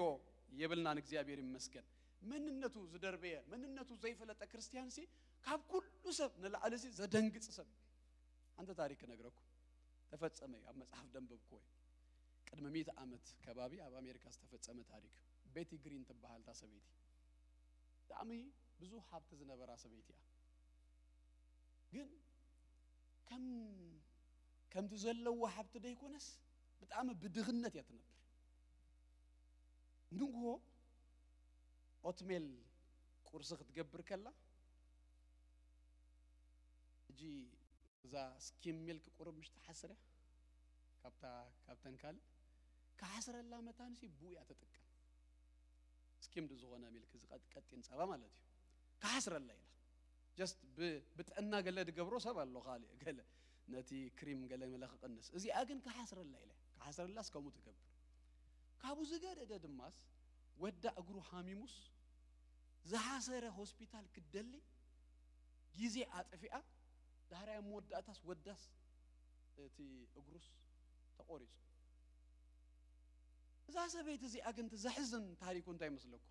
ክትመውት ከላ ክንደ ገንዘብ ከም ዝገደፈ ትፈልጡ እጅዝብ ለኩም ናይሎሚ 100 ዓመት እዩ 1916 ከባቢ ኣብ 1916 1 ሚሊዮን ገለን ገንዘብ ገዲፋ ኸይዳ ወዳግሳ ዝቁረጽ እና ሰሰዕት ጥዑም እኳ ክትበልእሲ በቃ ከይገበረላ ምስ ኩሉ ሀብታ ግን አሞዳታ ሜት አነ ንስኻትኩም እንደማ በክርስቶስ ኢየሱስ ክንደይ ሀብቲ ክንደይ ርስቲ ኢየሱስ ጎይታ እንት በቀዳማይ ንሪኦ ዝነበርና ዝተቀመጠልና አብርስቲ በገመይ አይነት ምርጫ በገመይ አይነት ጻውኢት ከም ተጸዋዕና ከይፈለጥና ሕጂ ድማ ዘንብረና ዘሎስ ሕልፍ ዘለዎ አበ ኃይል ተቀቢልና ገሎናስ እዚ ከይተረዳእካ እንድሕር ኬርካ ከምዛ ናይ ቤቲ ግሪን አሞዳታ ዋይ ተሕዝን ሰብ ዘባሃለላ ኮሚና ክንከው ኣብ ምድሪ ክንጥቀመሉ ዝግባእ ዘበለ ሁሉ ነገራሲ ኣብዛ ምድሪ እዚኣ ክንጥቀመሉ ዝግባእ ኣብዛ ምድሪ እዚኣ ክንኮኖ ዝግባእ ብዘይ ክስታይካ ብዘይ ዕላማኻ ብምፍጻም ብዘይ ገለ እንድሕር ኬርካ ናብ ኣብ ላዕልኮ ዘንጨብጭበልካ ገለ እኮ የለን እኮ የሕዋተይ የስ በክርስቶስ ኢየሱስ ናይ ዘለዓለም ሕይወት ስለ ዝረኸብና ምናልባት ናብ ሰማይ መእታው ድኸልአና የለን ግን መላእኽቱ ሁሉም ሲ አንተ ዝኹሉ ሀብቲ ዝኹሉ ጸጋ ዝኹሉ ክሳይ ተዋሂቡካ እንከሎሲ ታይዳ ከይተጠቀምካሉ መጺኻ ዋት ዌስት ኩሉ ኣብዛ ምድሪ እዚኣ ዘሎ ኣብዛ ምድሪ እዚኣ ክንኮኖ ክንገብሮ ዝግባአና ዘበለ ነገርሲ ኣብዛ ምድሪ እዚኣስ ፈጺምናዮ ንኣምላኽ ኣኽቢርና ክንከይዱ ዝግባአና ስድማ መንነትካ ካብ ምፍላጥ እዩ ዝመጽእ ሓደ ሰብ እንታይ ኢሉ መስለኩም ኣብ ዓለምሲ ትዝሃብተመ ቦታስ ኣበ እዩ ኢልኩም ተሓስቡ ኢሉ the richest place in the world ዝሃብተመ ቦታ ዝሃብተመ ምድሪ በቃ ብሃብትስ ቅጽጽ ዝበለ ምድርሲ አይና ይመስለኩም ናይ ሱዑዲ መሬት ዶ መስለኩም እዚ ዘይቱ ዝወጸሉ ኢሉ ወይስ ናይ ሳውዝ አፍሪካ ናይ በዓል እዚ ኮንጎ ዲሞክራቲክ ኮንጎ ገለ ከባቢ ዘሎ ዳይመንድ ገለ ዝወጸሉ አበይ መስለኩም ሀብት ዘሎ ዘአበይ ሀብት ኢሉ ኣብ ሴሜትሪ ኣብ መቃብር ቦታ እዩ ዘሎ ንምንታይ ኢሉ ክንደይ መጽሐፍ ክጽሐፍ ዝግብኦ ክንደይ መዛሙርቱ ክዝመር ዝግብኦ ክንደይ ናይ ቢዝነስ አይዲያ ክወጽእ ዝግብኦ ክንደይ በቃ ነዛ ምድሪ እዚኣ ዝሽፍን ክንደይ ሓሳባትን ናይ እግዚአብሔር ነገር ኣብ ሰብ ተቀሚጡስ እቲ ሰብ ከየተግበሮስ ናበይ ወስዶሎ ማለት ናብ መቃብር ከመ ይኹነኒ ንአይን ንኣኻትኩም እንሲ ክንከይድ ከለናስ ከምቲ ጎይታ ኢየሱስ ክርስቶስ ኣብዛ ምድሪ እዚኣ ዘለዎ ዘበለ ሁሉ ፈጺሙ ስለ ዝኸደ ኮይ ተፈጸመ ዝበለ ናተይ እናትኩምን ምኻድ ናይዛ ምድሪ እዚኣ እዮና ዘበለ ሁሉ ክንገብሮ ዝግባአና ዘበለ ሁሉስ ፈጺምና ተፈጸመ ይኹነልና ኢየሱስ ጎይታ እዩ ስለዚ ኣብዚ ምድሪ እዚ እምበኣርሲ ዘሎና እዩ ዘሎና ነገር ብምሉኡሲ ተረዲእና ፈጺምናዮ ክንሓልፍ መታንሲ እቲ መንነትና እቲ በክርስቶስ ኢየሱስ ዝኾናዮ መንነት እቲ ሓብቲ ርስትናስ ኣጸቢቕና ክንፈልጦ ትዝተዋሃበና ማዕለያ ዘይብሉ ሕልፊ ዝኾነ ኣብ ሓይልሲ ተረዲእና በዚ ክንመላለስ በዚ ድማ ናብ ፍጻሜና ክንበጽሕ ይግባአና እዩ ጅናብቲ ቃል ክኸይድ ሓንቲ ጥቕሲ እያ ኤፌሶን ምዕራፍ 1 ታናይ መጀመርታ ጥቕሲ ታናይ መጀመርታ ጥቕሲ እንታይ ትብል መስለኩም ጳውሎስ ኢሉ ብፍቃድ ኣምላኽ ሐዋርያ ክርስቶስ ኢየሱስ ነቶም ኣብ ኤፌሶን ዘለው ቅዱሳንን ብክርስቶስ ድማ እሙናትን ኢሉ መጀመርያ ናብቲ ሓንቲ ቃል ዝመጽ ኢለኩም ጳውሎስ ኢሉ بفقاد أملاك أنتي حواري بفقاد سبا يكون بفقاد أملاك whatever تخونون whatever تخونكا يون حوي حفتي بفقاد أملاك مبر بفقاد سبا يكون ننامو ويخون كنبلا كاينا زحقوس كان نام آلتي ويتخون كنبلا كاينا whatever تخونو كن مانم كيرون كلوت أون زي كألسي بفقاد إكزيابيريو أرى اللهم ديهم يسوع قويتايو بفقاد أملاك حواريا يلو باولوس حواريا كريستوس من النتوس أتأبيقو زفلت سبيوز دسم he knows أبواجا أبدردر جلس آيتون زي تقبلوا وكونيرمز كم قرنت السبات أينت ناي قرنت السبات نباولوس نيقومي إذا كوكابتو ما صرت خلته نايتهم ناي تجنشل حواريا دبهالو نيسوس رأيو ونيسوس بيوت انكلوس ويدم أبزام درزيا خملالس كله مسؤول زجل جلوس مسؤول كاباتهم أيكونن يلومسي حواريا نتون بعلوس يتقبلوا ونيرو باولوس قلنا يوازا سب كي مسلوك مرافع صرت عاد قدام يقرنتوس كيركم قتري وغلهم سي قدفوا مو حواريا نت نابي أمسي ومسلوك أنا نكريستوس يسوس كم زمسل سي نايم سولو يلوم حلف زبالة نجاري زلوا مغنياتون تايو تقبلوا أي تقبلوا سي من كم تقبلوا من كم زمرتوا من كم زشوموسي زفلت سبي أجي نجارو عبسب دجبره سب لإلك بلو خلوا لإلك بليو سب كوردو خلوا دماغ وردي كم عينت من النت سي كن هلونا يقبوني نعطي ناتكم من النت من كم زسوّعنا من كم زمرت الناس كن فلت يزقبأنا سبات انت تقولنا دس يلو الناس لا عليك نبتصح يقبأنا نيو سبات دم رجكت تجبرونا ويقلنا نجر انت رأيو الناسي بقى تحتو غي الناسي بقى طوعوا إن لغن كيدا يقبأنا يسوس قويتاي in fact كريس كروس يناخ انت كم زقبأنا سبات اللي تبلو مخا جزا خير كدف إخاتب انت you don't know it دف إخاتب دما كل سب دربي تبلو الكادما بوغير كاي تدقص مستياتر يمو أنا ناي أملاك سبيت أنا بأملاك دتسأوى أخوي إتب وبب تدربي لك تسعينو كاسي بوغير كاس كتكيدي بلك بدي خاطب ليسوس قويتاي سلازي باولوس بفقاد أملاك حواريا كريستوس كم زخوناسي أصبيقو فليتو زها مصحف زي إفيسون مصحف بزعبا مننت بزيحة الزاربي لكم مجورينا يلنا أم بعرزي بزعبا مننت الزارب سب مننت وأصبيقو زفلت أسبي زما صحافي كم زي يبهلالو يلو دايكونس يواتو ونين نغرنا دل he knows it من مغوانوسي دفلت بزعبا مننتو زتردأ من تبلوسي السجنا كاب كريستوس يسوع زتقبلو نجر أصبيقو زفلت كمو يغنى لكم أمننتكم أصبيكم تفلتو ما نبسب إذن إتن انتبلكم سي زي موقعكم زي قرركم كنا بكريستوس يسوع بزلكم من النسي تنبرو تملالسو سباتك زي أبي يكبركم يسوع قويتاي نزوم سب إفيسون دما كل التنجارات يلوهم أنا قلنا بتحنتي مركد هبي استزلوا الناجزين نتوهم يلوهم أب إفيسون زلوا قدوسا بكريستوس يسوع دما أمونات نسب إفيسون كل التشم يبوهم من بار فهمت أنت يا قدوسا تخليت دما بكريستوس يسوع أمونات زوم سبات زيهم منيو قدوسا بكريستوس يسوع دما أمونات اجتا قدوسان اتبلينا كندهب لهم مالتي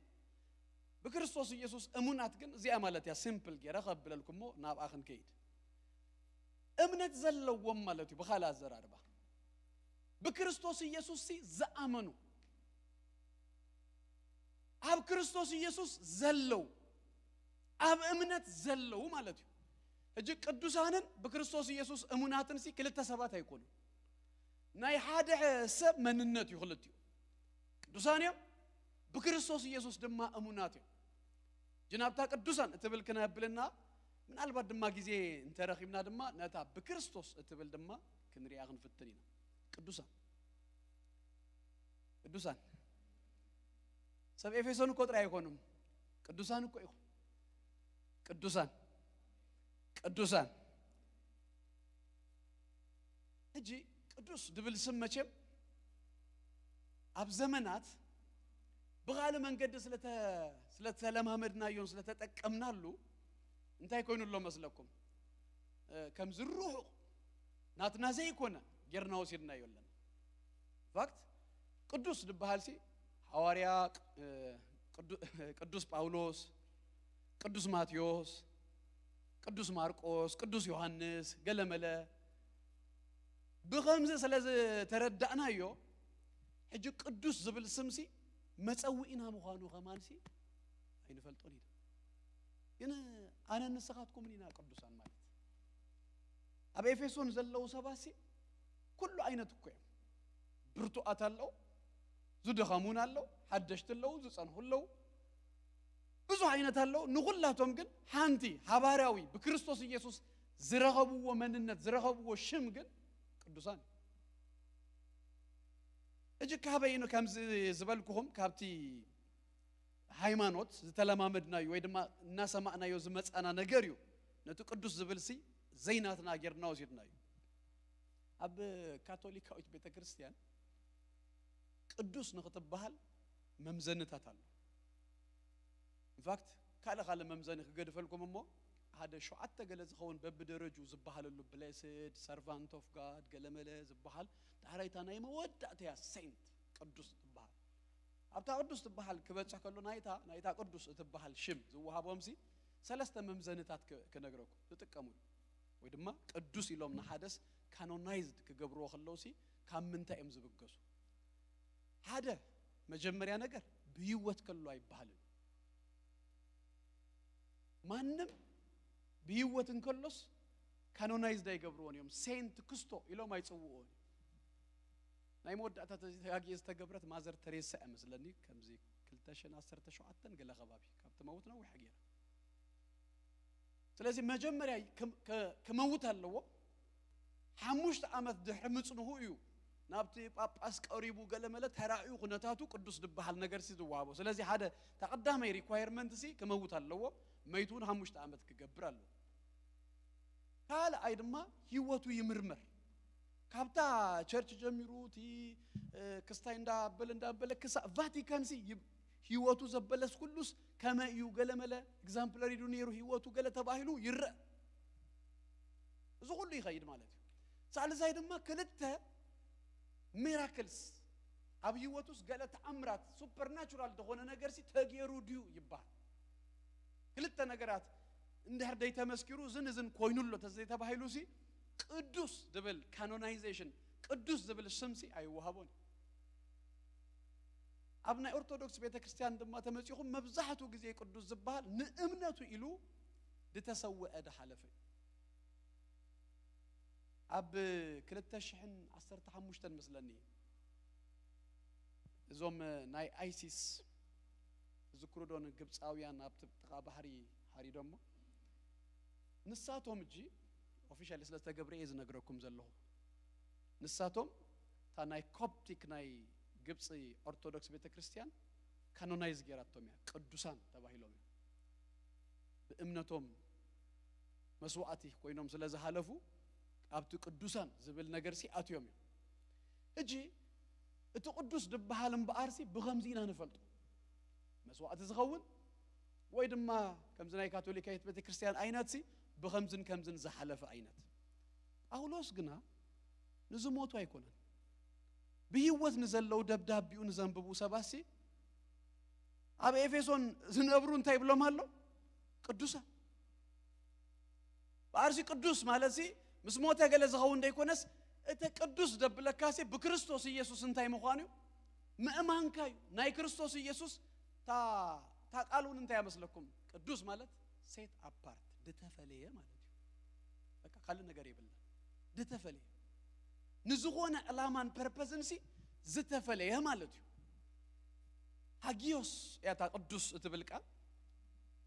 ሰርፕራይዝ ክገብረኩም ቁርብ ከማን ህልፍ ንበልሞ ቋንቋ መቸም ንሁሉ እንዲና ንጥቀመሉምሽ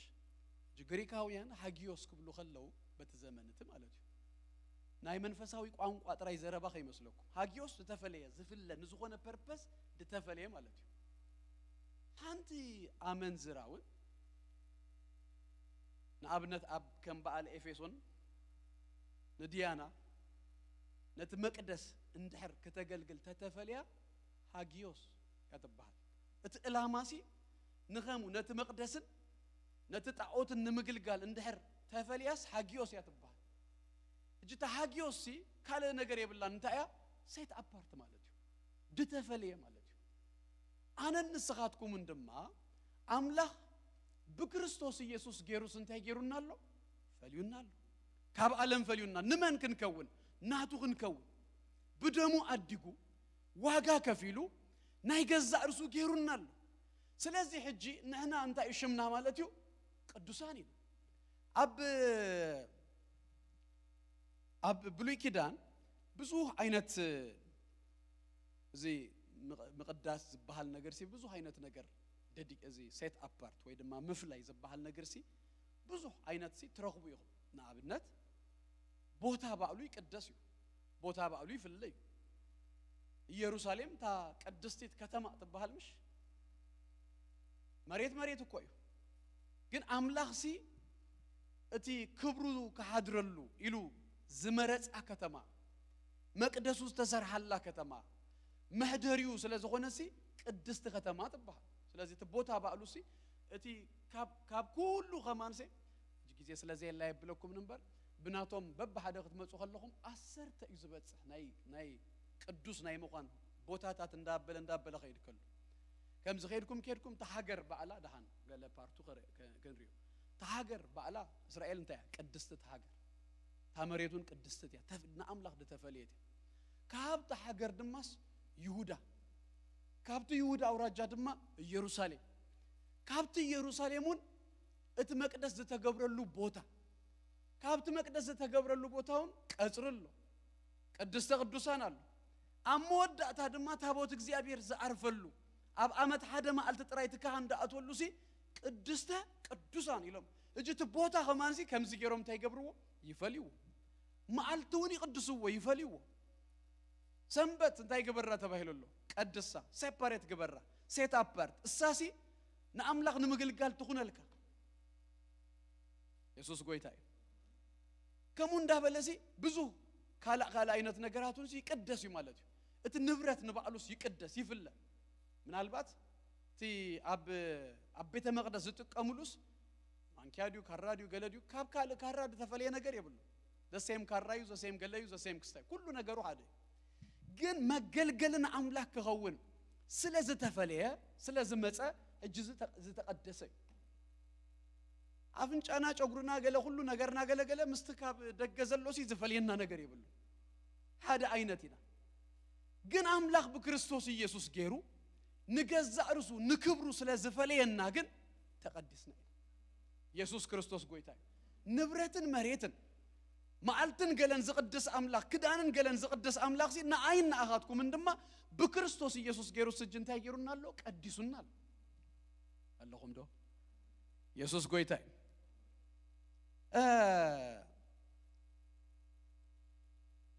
ካብ ኤፌሶኑን ግድድ በለ ድማ ቀዳማይ ቆሮንቶስ ከድኩም ከተንብቡ ከለኹም ሲ ናይ ቆሮንቶስ ሰባት ትፈልጥዎም ይኹም ኣብ ቀዳማይ ቆሮንቶስ ምዕራፍ 5 እንድሕር ከድኩም ሓደስ ኣብ ማእኸሎም እንታይ ነይሩ ሰይትቡስ ዘእትወ ሰብ ኣብ ማእኸሎም ነይሩ ና ድማ ድገርመን ነገር ብዛዕባ ዝውን ይብሎም ጳውሎስ ተነፊሕኩም ኣለኹም ንሰብ ቆሮንቶስ ይዝብሎም ዘሎ ተነፊሕኩም ኣለኹም በእንግሊሽ boasting ይዝብሎ you are boasting about this ግርም ያትብለኒ ማለት ኣብ ደገ ዘሎ ሰብ ኣብ ዓለም ብዛዕባ ኃጢአት በደንብ እዩ ገይሩ ቦስት ድገብር ኣብ ክርስቲያናት ግን ከም ኢሉ ኮይኑ ይደብለካ ኣብ ዓለም ትፈልጡ ይኹምሽ በደንብ ገይሩ ብርክሰት ቦስት ዝገብር ሰብ ኣነኮ ክንድዚ ኣዋልድ የንደለዋኒ ገለተይሉ እኮ ቦስት ዝገብረሉ ዘለኮ ብርክሰት ኣነኮ ከምዝን የዝገብር ገለይሉ ሲ መትዛህፍር ነገር ሲ ከም መጃሃሪ ከም ቦስት ዝገብረሉ ይድኸውን ገገለ ጊዜውን ሓደ ጊዜ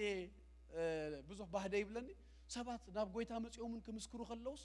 ከምዚ ኣዚፍሲ እቲ ናይ ደገስ ዝጎደሎም ኣብዚ ክንሓዝነሎም ዓይነት ድድልዩ እዮም ዝመስ ኣነ ኣብ ዓለም ከለኹ ከምዚ ነይረ ከምዚ ይኸውን ከም ዝተረፈካ እንተ ተረፈካ እኮ ጓሃፊ ገዲፍከ ዝመጻኻ እምበር ካብ ኢየሱስ ዝበልጽ ነገር ገዲፍከ ይመጻኻን ኢየሱስ ጎይታ ከምዚ ነይረ ትብለሉሲ ኩሉስ ምንም በስ ክርስቶስ ኢየሱስ ከመዛዘንን ክወዳደርን ደይክእል ነገር ኢየሱስ ጎይታ anyway ዞም ሰባት እዚኦም ግን ብዛዕባ ዝ ነገር ዝስ ከሓፍሩ ኣብ ክንድ ዝግብኦም ሲ ተነፊሕኩም ኣለኹም ወር ቦስ ትገብሩለኹም ኢልዎ 11 ድማ እንድሕር ኬርኩም ቀዳማይ ቆሮንቶስ 11 ኣብ ማእኸልኩም ሲ ፍልልይ ኣሎ ኢልዎ ኢንፋክት ካብቲ መጀመርያ ጀሚሩ ይብሎም እንታይ ማለት መስለኩም ክልተ ከምዚ ኮፍ ክብሉ ከለው ሲ ሓደ በቲ እንድሕር ኮፍ ኢሉስ ኑ ከይረኽቦ ኢሉስ ሓደ በቲ ኮፍ ድብል ክራኸቡ ሲ አይደሉን እዮም ኣብ ማእኸልኩም ሲ ሻራ ኣሎ ፍልልይ ኣሎ ይብሎ ግድድ በዝበለ ድማ መንገድስ ኣብ ማእኸልኩም ሲ ድራር ጎይታ ገብሩ ከለውስ ገሊኦም ጸግቡ ይሰኽሩ ኢልዎ አንታ ትበልኡሉ ሲ ገዛ ይብልኩም እንዲሉ ጳውሎስ ሲ ከግስጾም ትርዩ እታ ቀዳማይ ቆሮንቶስ ምዕራፍ 13 ናይ ፍቅሪ ነገር ደበረት ነህና ብካል መንገዲና ንሪያ በቃ ናይ ፍቅሪ ምዕራፍ ይልናኮ ግሳጽያኮ ነቲ ዝነበሮም ኩነታት በመገሳጹን ውጽይፉል እና ከምዛ አይነት ሰባት ዮም ነሮም ናይ ቆሮንቶስ ሰባት ክጅምር ከሎ ግንታይ ከም ዝበሎም ትፈልጡ ቅዱሳን ምዙ ሁሉ ጋገልጠሞም ቅዱሳን ምዙ ሁሉ ነገሮም ሲ ቅዱሳን ይሉ ይጀምሩሎ በክርስቶስ ኢየሱስ ስለዝኾነ ተቅድስና ዝባሃል ኢየሱስ ጎይታ እቲ ቅድስና እቲ ምፍላይ እቲ ናይ ክርስቶስ ኢየሱስ ዝገበሮም ነገር ሲ ባዕሉ ካብ ጎይታና ኢየሱስ ክርስቶስ ዝኾነን ዝተረኽበን ነገር እምበር ካብ ገዛእ ርሶም ካብ ናቶም ዘምጽዎ ጉዳይ ሲ አይኮን in fact መንነት በፐርፎርማንስ አይርከብን it's by birth ብልደት በሙላድ መንነት ብትገብሮ ነገር አይኮን እንድርከብ in fact ምድራዊ ዋላ መንነት ኮም ጅና አብነት ንበሎ ሓደ ሐበሻ ብዛ አድመጽዩ በደንብ ገይሩ ኢንተግሬት ገይሩ ምስ ካናዳውያን ቋንቋ ኺሉ ካልቸሩ እንገለን ኩሉ ነገራቱ ኺሉ ወይ ወና አብዙን ዝተወልደውን ከውን ኺሉ ሽግር የለን ደቅና እዚ ህዝብ ቆጸራ ክግበር ከሎ ተቆጽርኩም ነው ተፈልጡ መጽዮም ከሐጥኩም ከለው ነው ሕቶታት ተሐቲትኩም ነው ተፈልጡ ብዙ ሕቶ ይዛሐጥኩም ላይክ ኢንተርቪው ናይ ስራሕ ዝመስል ማለት ድምላዕ ፎርም ብዙ ስለዘለወስ ኤቭሪቲንግ የምዛሐጥኩ ተሐቲት አለኳን እንታይ ኦሪጂን ካድ ብላለሁ እጂ በናሽናሊቲ ደረ ይኮነ ከምዚ በጠቅላልዩ ከምዚ አፍሪካን ገለ ኮኬዥያን ገለ እንዳበልካስ ላቲኖ ገለ እንዳበልካስ መንነትካ ኦሪጂናትካ ናይ ስጋ መንነትካ ሲ ትነግሩ እጂ እዚ ዝበልኩኩም ሰብ ናብ ካናዳ መጽዩ አጸቢቁ ኢንተግሬት ድገበረ ምሳና ደይ ይራኸብ ምስቶም ጻዱ ምስቶም ካሎት ዜጋታት ዝውእል ቋንቋ ዝዛረብ ባህሎም ዝፈለጠ ኩሉ ነገራት እታ ናይ ከምዚ አማአልቲ መኒ ኸምስ ተባህለ ታ ኦሪጂንካ ኮኬዥያን አውሮፓዊ ክብል ይኽእል አይብልን እቲ ዝገብሮን ዝኾኖን ዘሎ እሱ ከሙ ይዝመስል ግን ኦሪጂንካ ክባሃል ከሎ ግን እታ መንነቱ ሐበሻይ አፍሪካዊ ኢየሱስ ጎይታ እንታይ ክብለኩም ደለ ንስኻትኩም ድማ ናይ ክርስቶስ ዝኾንና ቅዱሳን ዝኾንናስ በቲ ዝገበርና ይወደ ይኮነስ ስለዚህ ተወሊድናሉ ኢና ዝረኸብናዮ ሲ ባይበርዚ ናምበር ኩነታትና ተራእዩሲ እናተሸለምና ከምናይ ወተሐደር ቤት ወይ ገለሲ 10 አለቃ 50 አለቃ ገለና ተባህልካ ተኸደሉ ጉዳይ ይኮነ ጉድድ ክትብል ከለኻስ ናይ ክርስቶስ ኮይንከ ቅዱስ ተባህልከ ኢየሱስ ክርስቶስ ጎይታ አረ ኢየሱስ ጎይታ እዩ ስለዚህ زمننا زركب بكريستوس ኢየሱስ ይው በመውላዱ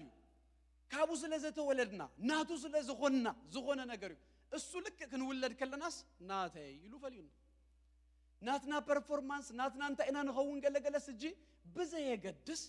ግን እሱ እንታይ ገሩናሎ ቀዲሱናሎ ናቱ ገሩናሎ ናይ ክርስቶስ ኢየሱስ ኢና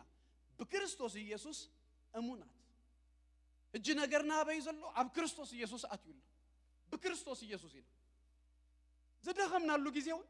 ደኺምና ኢና ግን በክርስቶስ ኢና ደኺምና ኢና ግን ቅዱሳን ኢና እጂ ንድኽመትና ኃጢአትን የበራተ እኮ ይኮንኩ እንደለው አጀኹም ነገር ግን ንድኽመት ሆነና ኃጢአት ክትስዕር እንደህር ኮይንካስ በዘመንነትካ በመርዳን በመፍላጥን እንበር ተኸሲስካን ተወቂስካን በቃ ይክልኒ ዝብል ጊልት መሊኡካ መንነትካ ጠፊው አይኮንካ እዘመንነትካ መፍላጥ ንባዕሉ መሊሱ ነተእውት ክርስቲያናዊ ናብራ ክትነብር መታንሲ ሞቲቬሽን ዩ ምኽንያት ዩ ይዙካ ዝኸይድ ነገሩን ጳውሎስ እኮ ከምዚ ይሉሎ ንስኻትኩም መሕደሪ መንፈስ ቅዱስ ከም ዝኾንኩም አይትፈልጡ እንዶ ኢኹም እጂ ቀፂሉ ክብሎም እኮ ደልዩ ደሎስ ጸልማት መስብርሃን ገለሲ እንታይ ሓድነት አሎ ተፈለዩ እንዲሁ ነታ ተፈለዩ ግን ከም ዘለዎ ወደ ይኮነስ ኖ ዩርሰልፍ ስኻትኩም እኮ መንዲኹም አምላኽ ዝቀደሰኩም እኮ ኢኹም መሕደርና አምላኽ እኮ ዝገበረኩም ኢኹም ስለዚህ ኑ ብምርዳእ ኢኻ ዳሕራይ እንታይ ትኸውን ናብቲ ህይወት ተተመጽ ክብረና አምላኽና ይኹን ስለዚህ በአምላኽ ባዕሉ በክርስቶስ ኢየሱስ ዝተፈጸመልና ነገር አጸቢቅና ክንርድኦ ክንፈልጦ ይግባአና ከምዚ ይባል ኩን ኤልዛቤት ሲንጓላስ ከምዚ ገበሪ ተብላ አብያታ ከምዚ ገበሪ ከምዚ ገበሪ እንተበለታሲ ታጓል ምንም መንቀሳቀስ አብያ ሌዲ ኢላታ don't you know that you are a princess ንግስት ከምዚ ሆንክ ሳይ ትፈልጥ እንዲኺ አቤተ መንግስት ነብሪ ጓል ንግስት ከምዚ ሆንክ ሳይ ትፈልጥ ኢላስ ናብቲ ነገር sometimes ደንቀ ሐካ sometimes ናብቲ ትክክለኛ ነገር ካዘምጻካ ስንታዩ ምን መኳንካ መፍላጥከ አበይደ ደለኹ ትብል ማለት እዩ ስቕ ኢለ ዝተሐዋወስ ዘለኹ ሲ ለካስ ዘይመንነተይ አይነት ህይወት ዘይመንነተይ አይነት ናብራ አይደነብር ደለኹ ስለዚህ በክርስቶስ ኢየሱስ ዘሎና መንነት መፍላጥ አዝዩ አገዳስ ነገር እዚ ጠቅለል ብዝበለ አብ ክልተ ቦታታት ጳውሎስ ድበለና ነገር ከነግረኩም አብ ኤፌሶን ምዕራፍ 2:19 እስራን እንታይ ይሉሎ መስለኩም እምባርሽን ስኻትኩም ይሉሎ አብቲ ኢየሱስ ክርስቶስ ባዕሉ እምነ ማዕዘኑ ዝኾነ መሰረት ነቢያትን ሐዋርያትን እተነደቅኩም ደጊም ደቅ አዶም ንቅዱሳን ስድራ ቤቱ ናአምላኽ ይኹም መንበር አጋይስን መጻተኛታትን ሲ አይኮንኩም ደቅ አዱ ንመን ቅዱሳን ጥራይ ይሉ ጀሚሩሎም ሲ ጥራይ ደቅ አዶም ንመን ቅዱሳን ይኹም እጂ ባለ አብርሃም ገለ እንዳበልናስ ንጽውኦም ቅዱሳን ገለ ንብሎም ሶም እኮ ደቅ አድናይም ኮይኖም ደለው ደቅ አዶም ንቅዱሳን ስድራ ቤቱ ናአምላኽ ኢየሱስ ጎይታ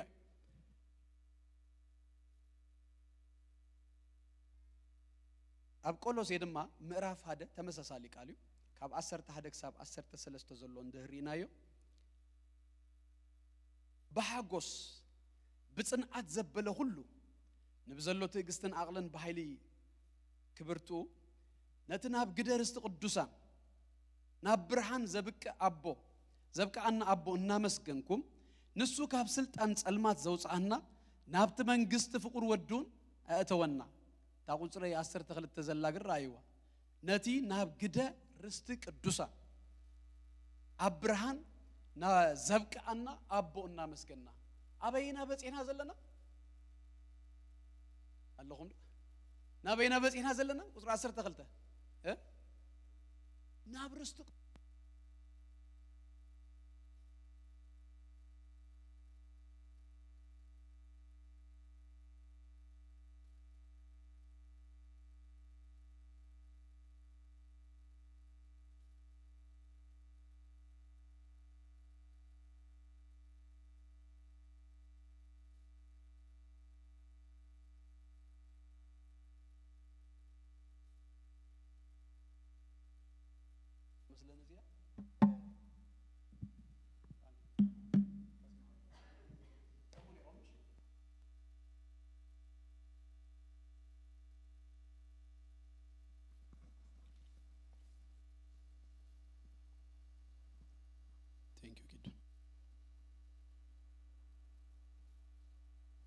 እግዚአብሔር ይመስገን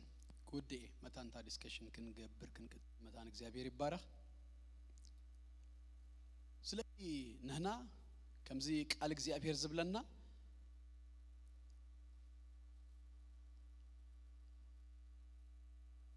ቅዱሳን በክርስቶስ ኢየሱስ ድማ እሙናትኒና በክርስቶስ ኢየሱስ ቅዱሳን እግዚአብሔር ይባረክ በክርስቶስ ኢየሱስ እሙናት በክርስቶስ ኢየሱስ ነገርና ሁሉ ሲ በክርስቶስ ኢየሱስ ዘተጠቅለለ አውሽጥ ክርስቶስ ኢየሱስ ዘአተናሳብና መንበሪና ክልተ ይለካ በክርስቶስ ኢየሱስ ዘለው እሙናት ቅዱሳን ብሎምሞ አብ ኤፌሶን ዘለው ግዲ ታድ መንበሪና ካልጋሪ ተخلای መንበሪና በክርስቶስ ኢየሱስ አብ ሰማያቲና ክልተ መንበሪ እኮ የዘለው ክርስቲያን ታደ መንበሪው አብዛ ምድር ዚያ አድራሽ ሆን ከሎስ እተخلای ግን ድማ መንፈሳዊ አድራሻና ገና አብ ክርስቶስ ኢየሱስ ነው አበይ ከተነብር ከማል ከሎስ በመንፈሳዊ ዘረባ አበይ መስለኩም አብዛ ምድር ዚያ አብ ካልጋሪ በመንፈሳዊ ግን ከሆን ከሎስ አብ ክርስቶስ አና አብ ክርስቶስ ኢየሱስ ይዘነብር አብውሽጥ ክርስቶስ ተጠቅሊል አብውሽጥ ክርስቶስ አቲና አይና እግዚአብሔር ይመስገን ጎይታ ይባርኩም ሀጢር ጸሎት ንጸልይሞ ከምዝበልኮን አብቲ ዲስከሽን ነው ሐለፊና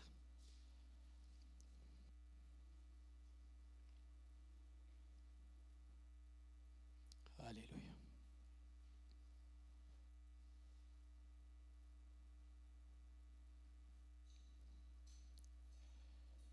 ናይዘላለም አምላክ ቅዱስ እግዚአብሔር በጎይታ በክርስቶስ ኢየሱስ ስም ደግምና ነመስግነካለና ጎይታ በትክክለኛ መንነትና በክርስቶስ ኢየሱስ ብዛሃብካና መንነት ከነብር ከነመላለስ ለነፍስ ወከፍና እግዚአብሔር አቡዬ የእንትና ከተብርህ መንፈስ ጥበብን መንፈስ ምግላጥ ከተበና በኢየሱስ ክርስቶስ ስም ሞይ እንተ ልብና በርህ በኢየሱስ ክርስቶስ ስም ለምናለሁ ናይዘላለም አምላክ ቅዱስ እግዚአብሔር መንፈሳዊን ሰማያዊን ይሞግታይ እዚ ሐቅ እዚ በክርስቶስ ኢየሱስ ዘሎና መንነት ናትካ መንፈስ ድማ አንተ ዘይገልጹልና የእንትና ንሱ መንፈስ ቅዱስ እንተ ዘይብሪሁላ ክንዱ አይነ ኸሊና ሞ በኢየሱስ ክርስቶስ ስም ሎሚግና ጽልይ ያለሁን ነፈከፍና በኢየሱስ ክርስቶስ ስም ምብራህ ይሆነልና መግፋት እንት በኢየሱስ ክርስቶስ ስም ይሆን መግፋት እንት በኢየሱስ ክርስቶስ ስም ይሆን ካብዘለና ያንተ ስም እግዚአብሔር ይባረካጀሁም ቦጌርና ደም ጽሌና የማናይ ኢድና አበይ እንትና አንቀምጥ እግዚአብሔር ይባረክ ከገፈትን ደልዮ እዚ አይንትና ይኮናን ረዳ አለሁ ነገር ግን መንፈሳዊ አይንትና ከወከለልና መታን እግዚአብሔር ይባረክ እግዚአብሔር ይመስገን እስኪ እንጸልይ ሐጽር ጸሎት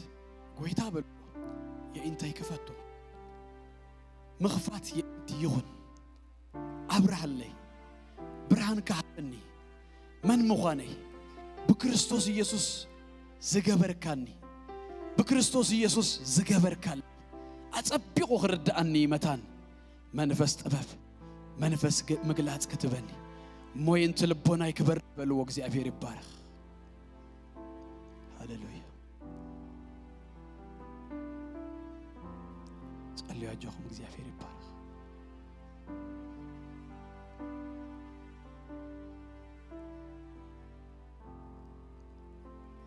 አሜን ኢየሱስ ክርስቶስ ከሙ ይግበረል እግዚአብሔር ይባርኩም አርባዕተ ጠዋሉ ለውበትየን ናባ ናኸርኩም ወፈልሙ እግዚአብሔር ይመስገን አቡ ዲስከሽን ነው ብሪና ተባረኩ እቺያ تفلتوا له من سي تسفى مساينا هبرة سمخانو من سي كأبيدو الكالها نفسها حديد كايلو تفلت تعلمت أنا هبرة سمخانو أنا تخيلو أبدي أبير وكان يدينا كم تي أمسالي سنستة حمش سجار من شبينو تقولتم من قبل أبدي أبير سجبر يعوى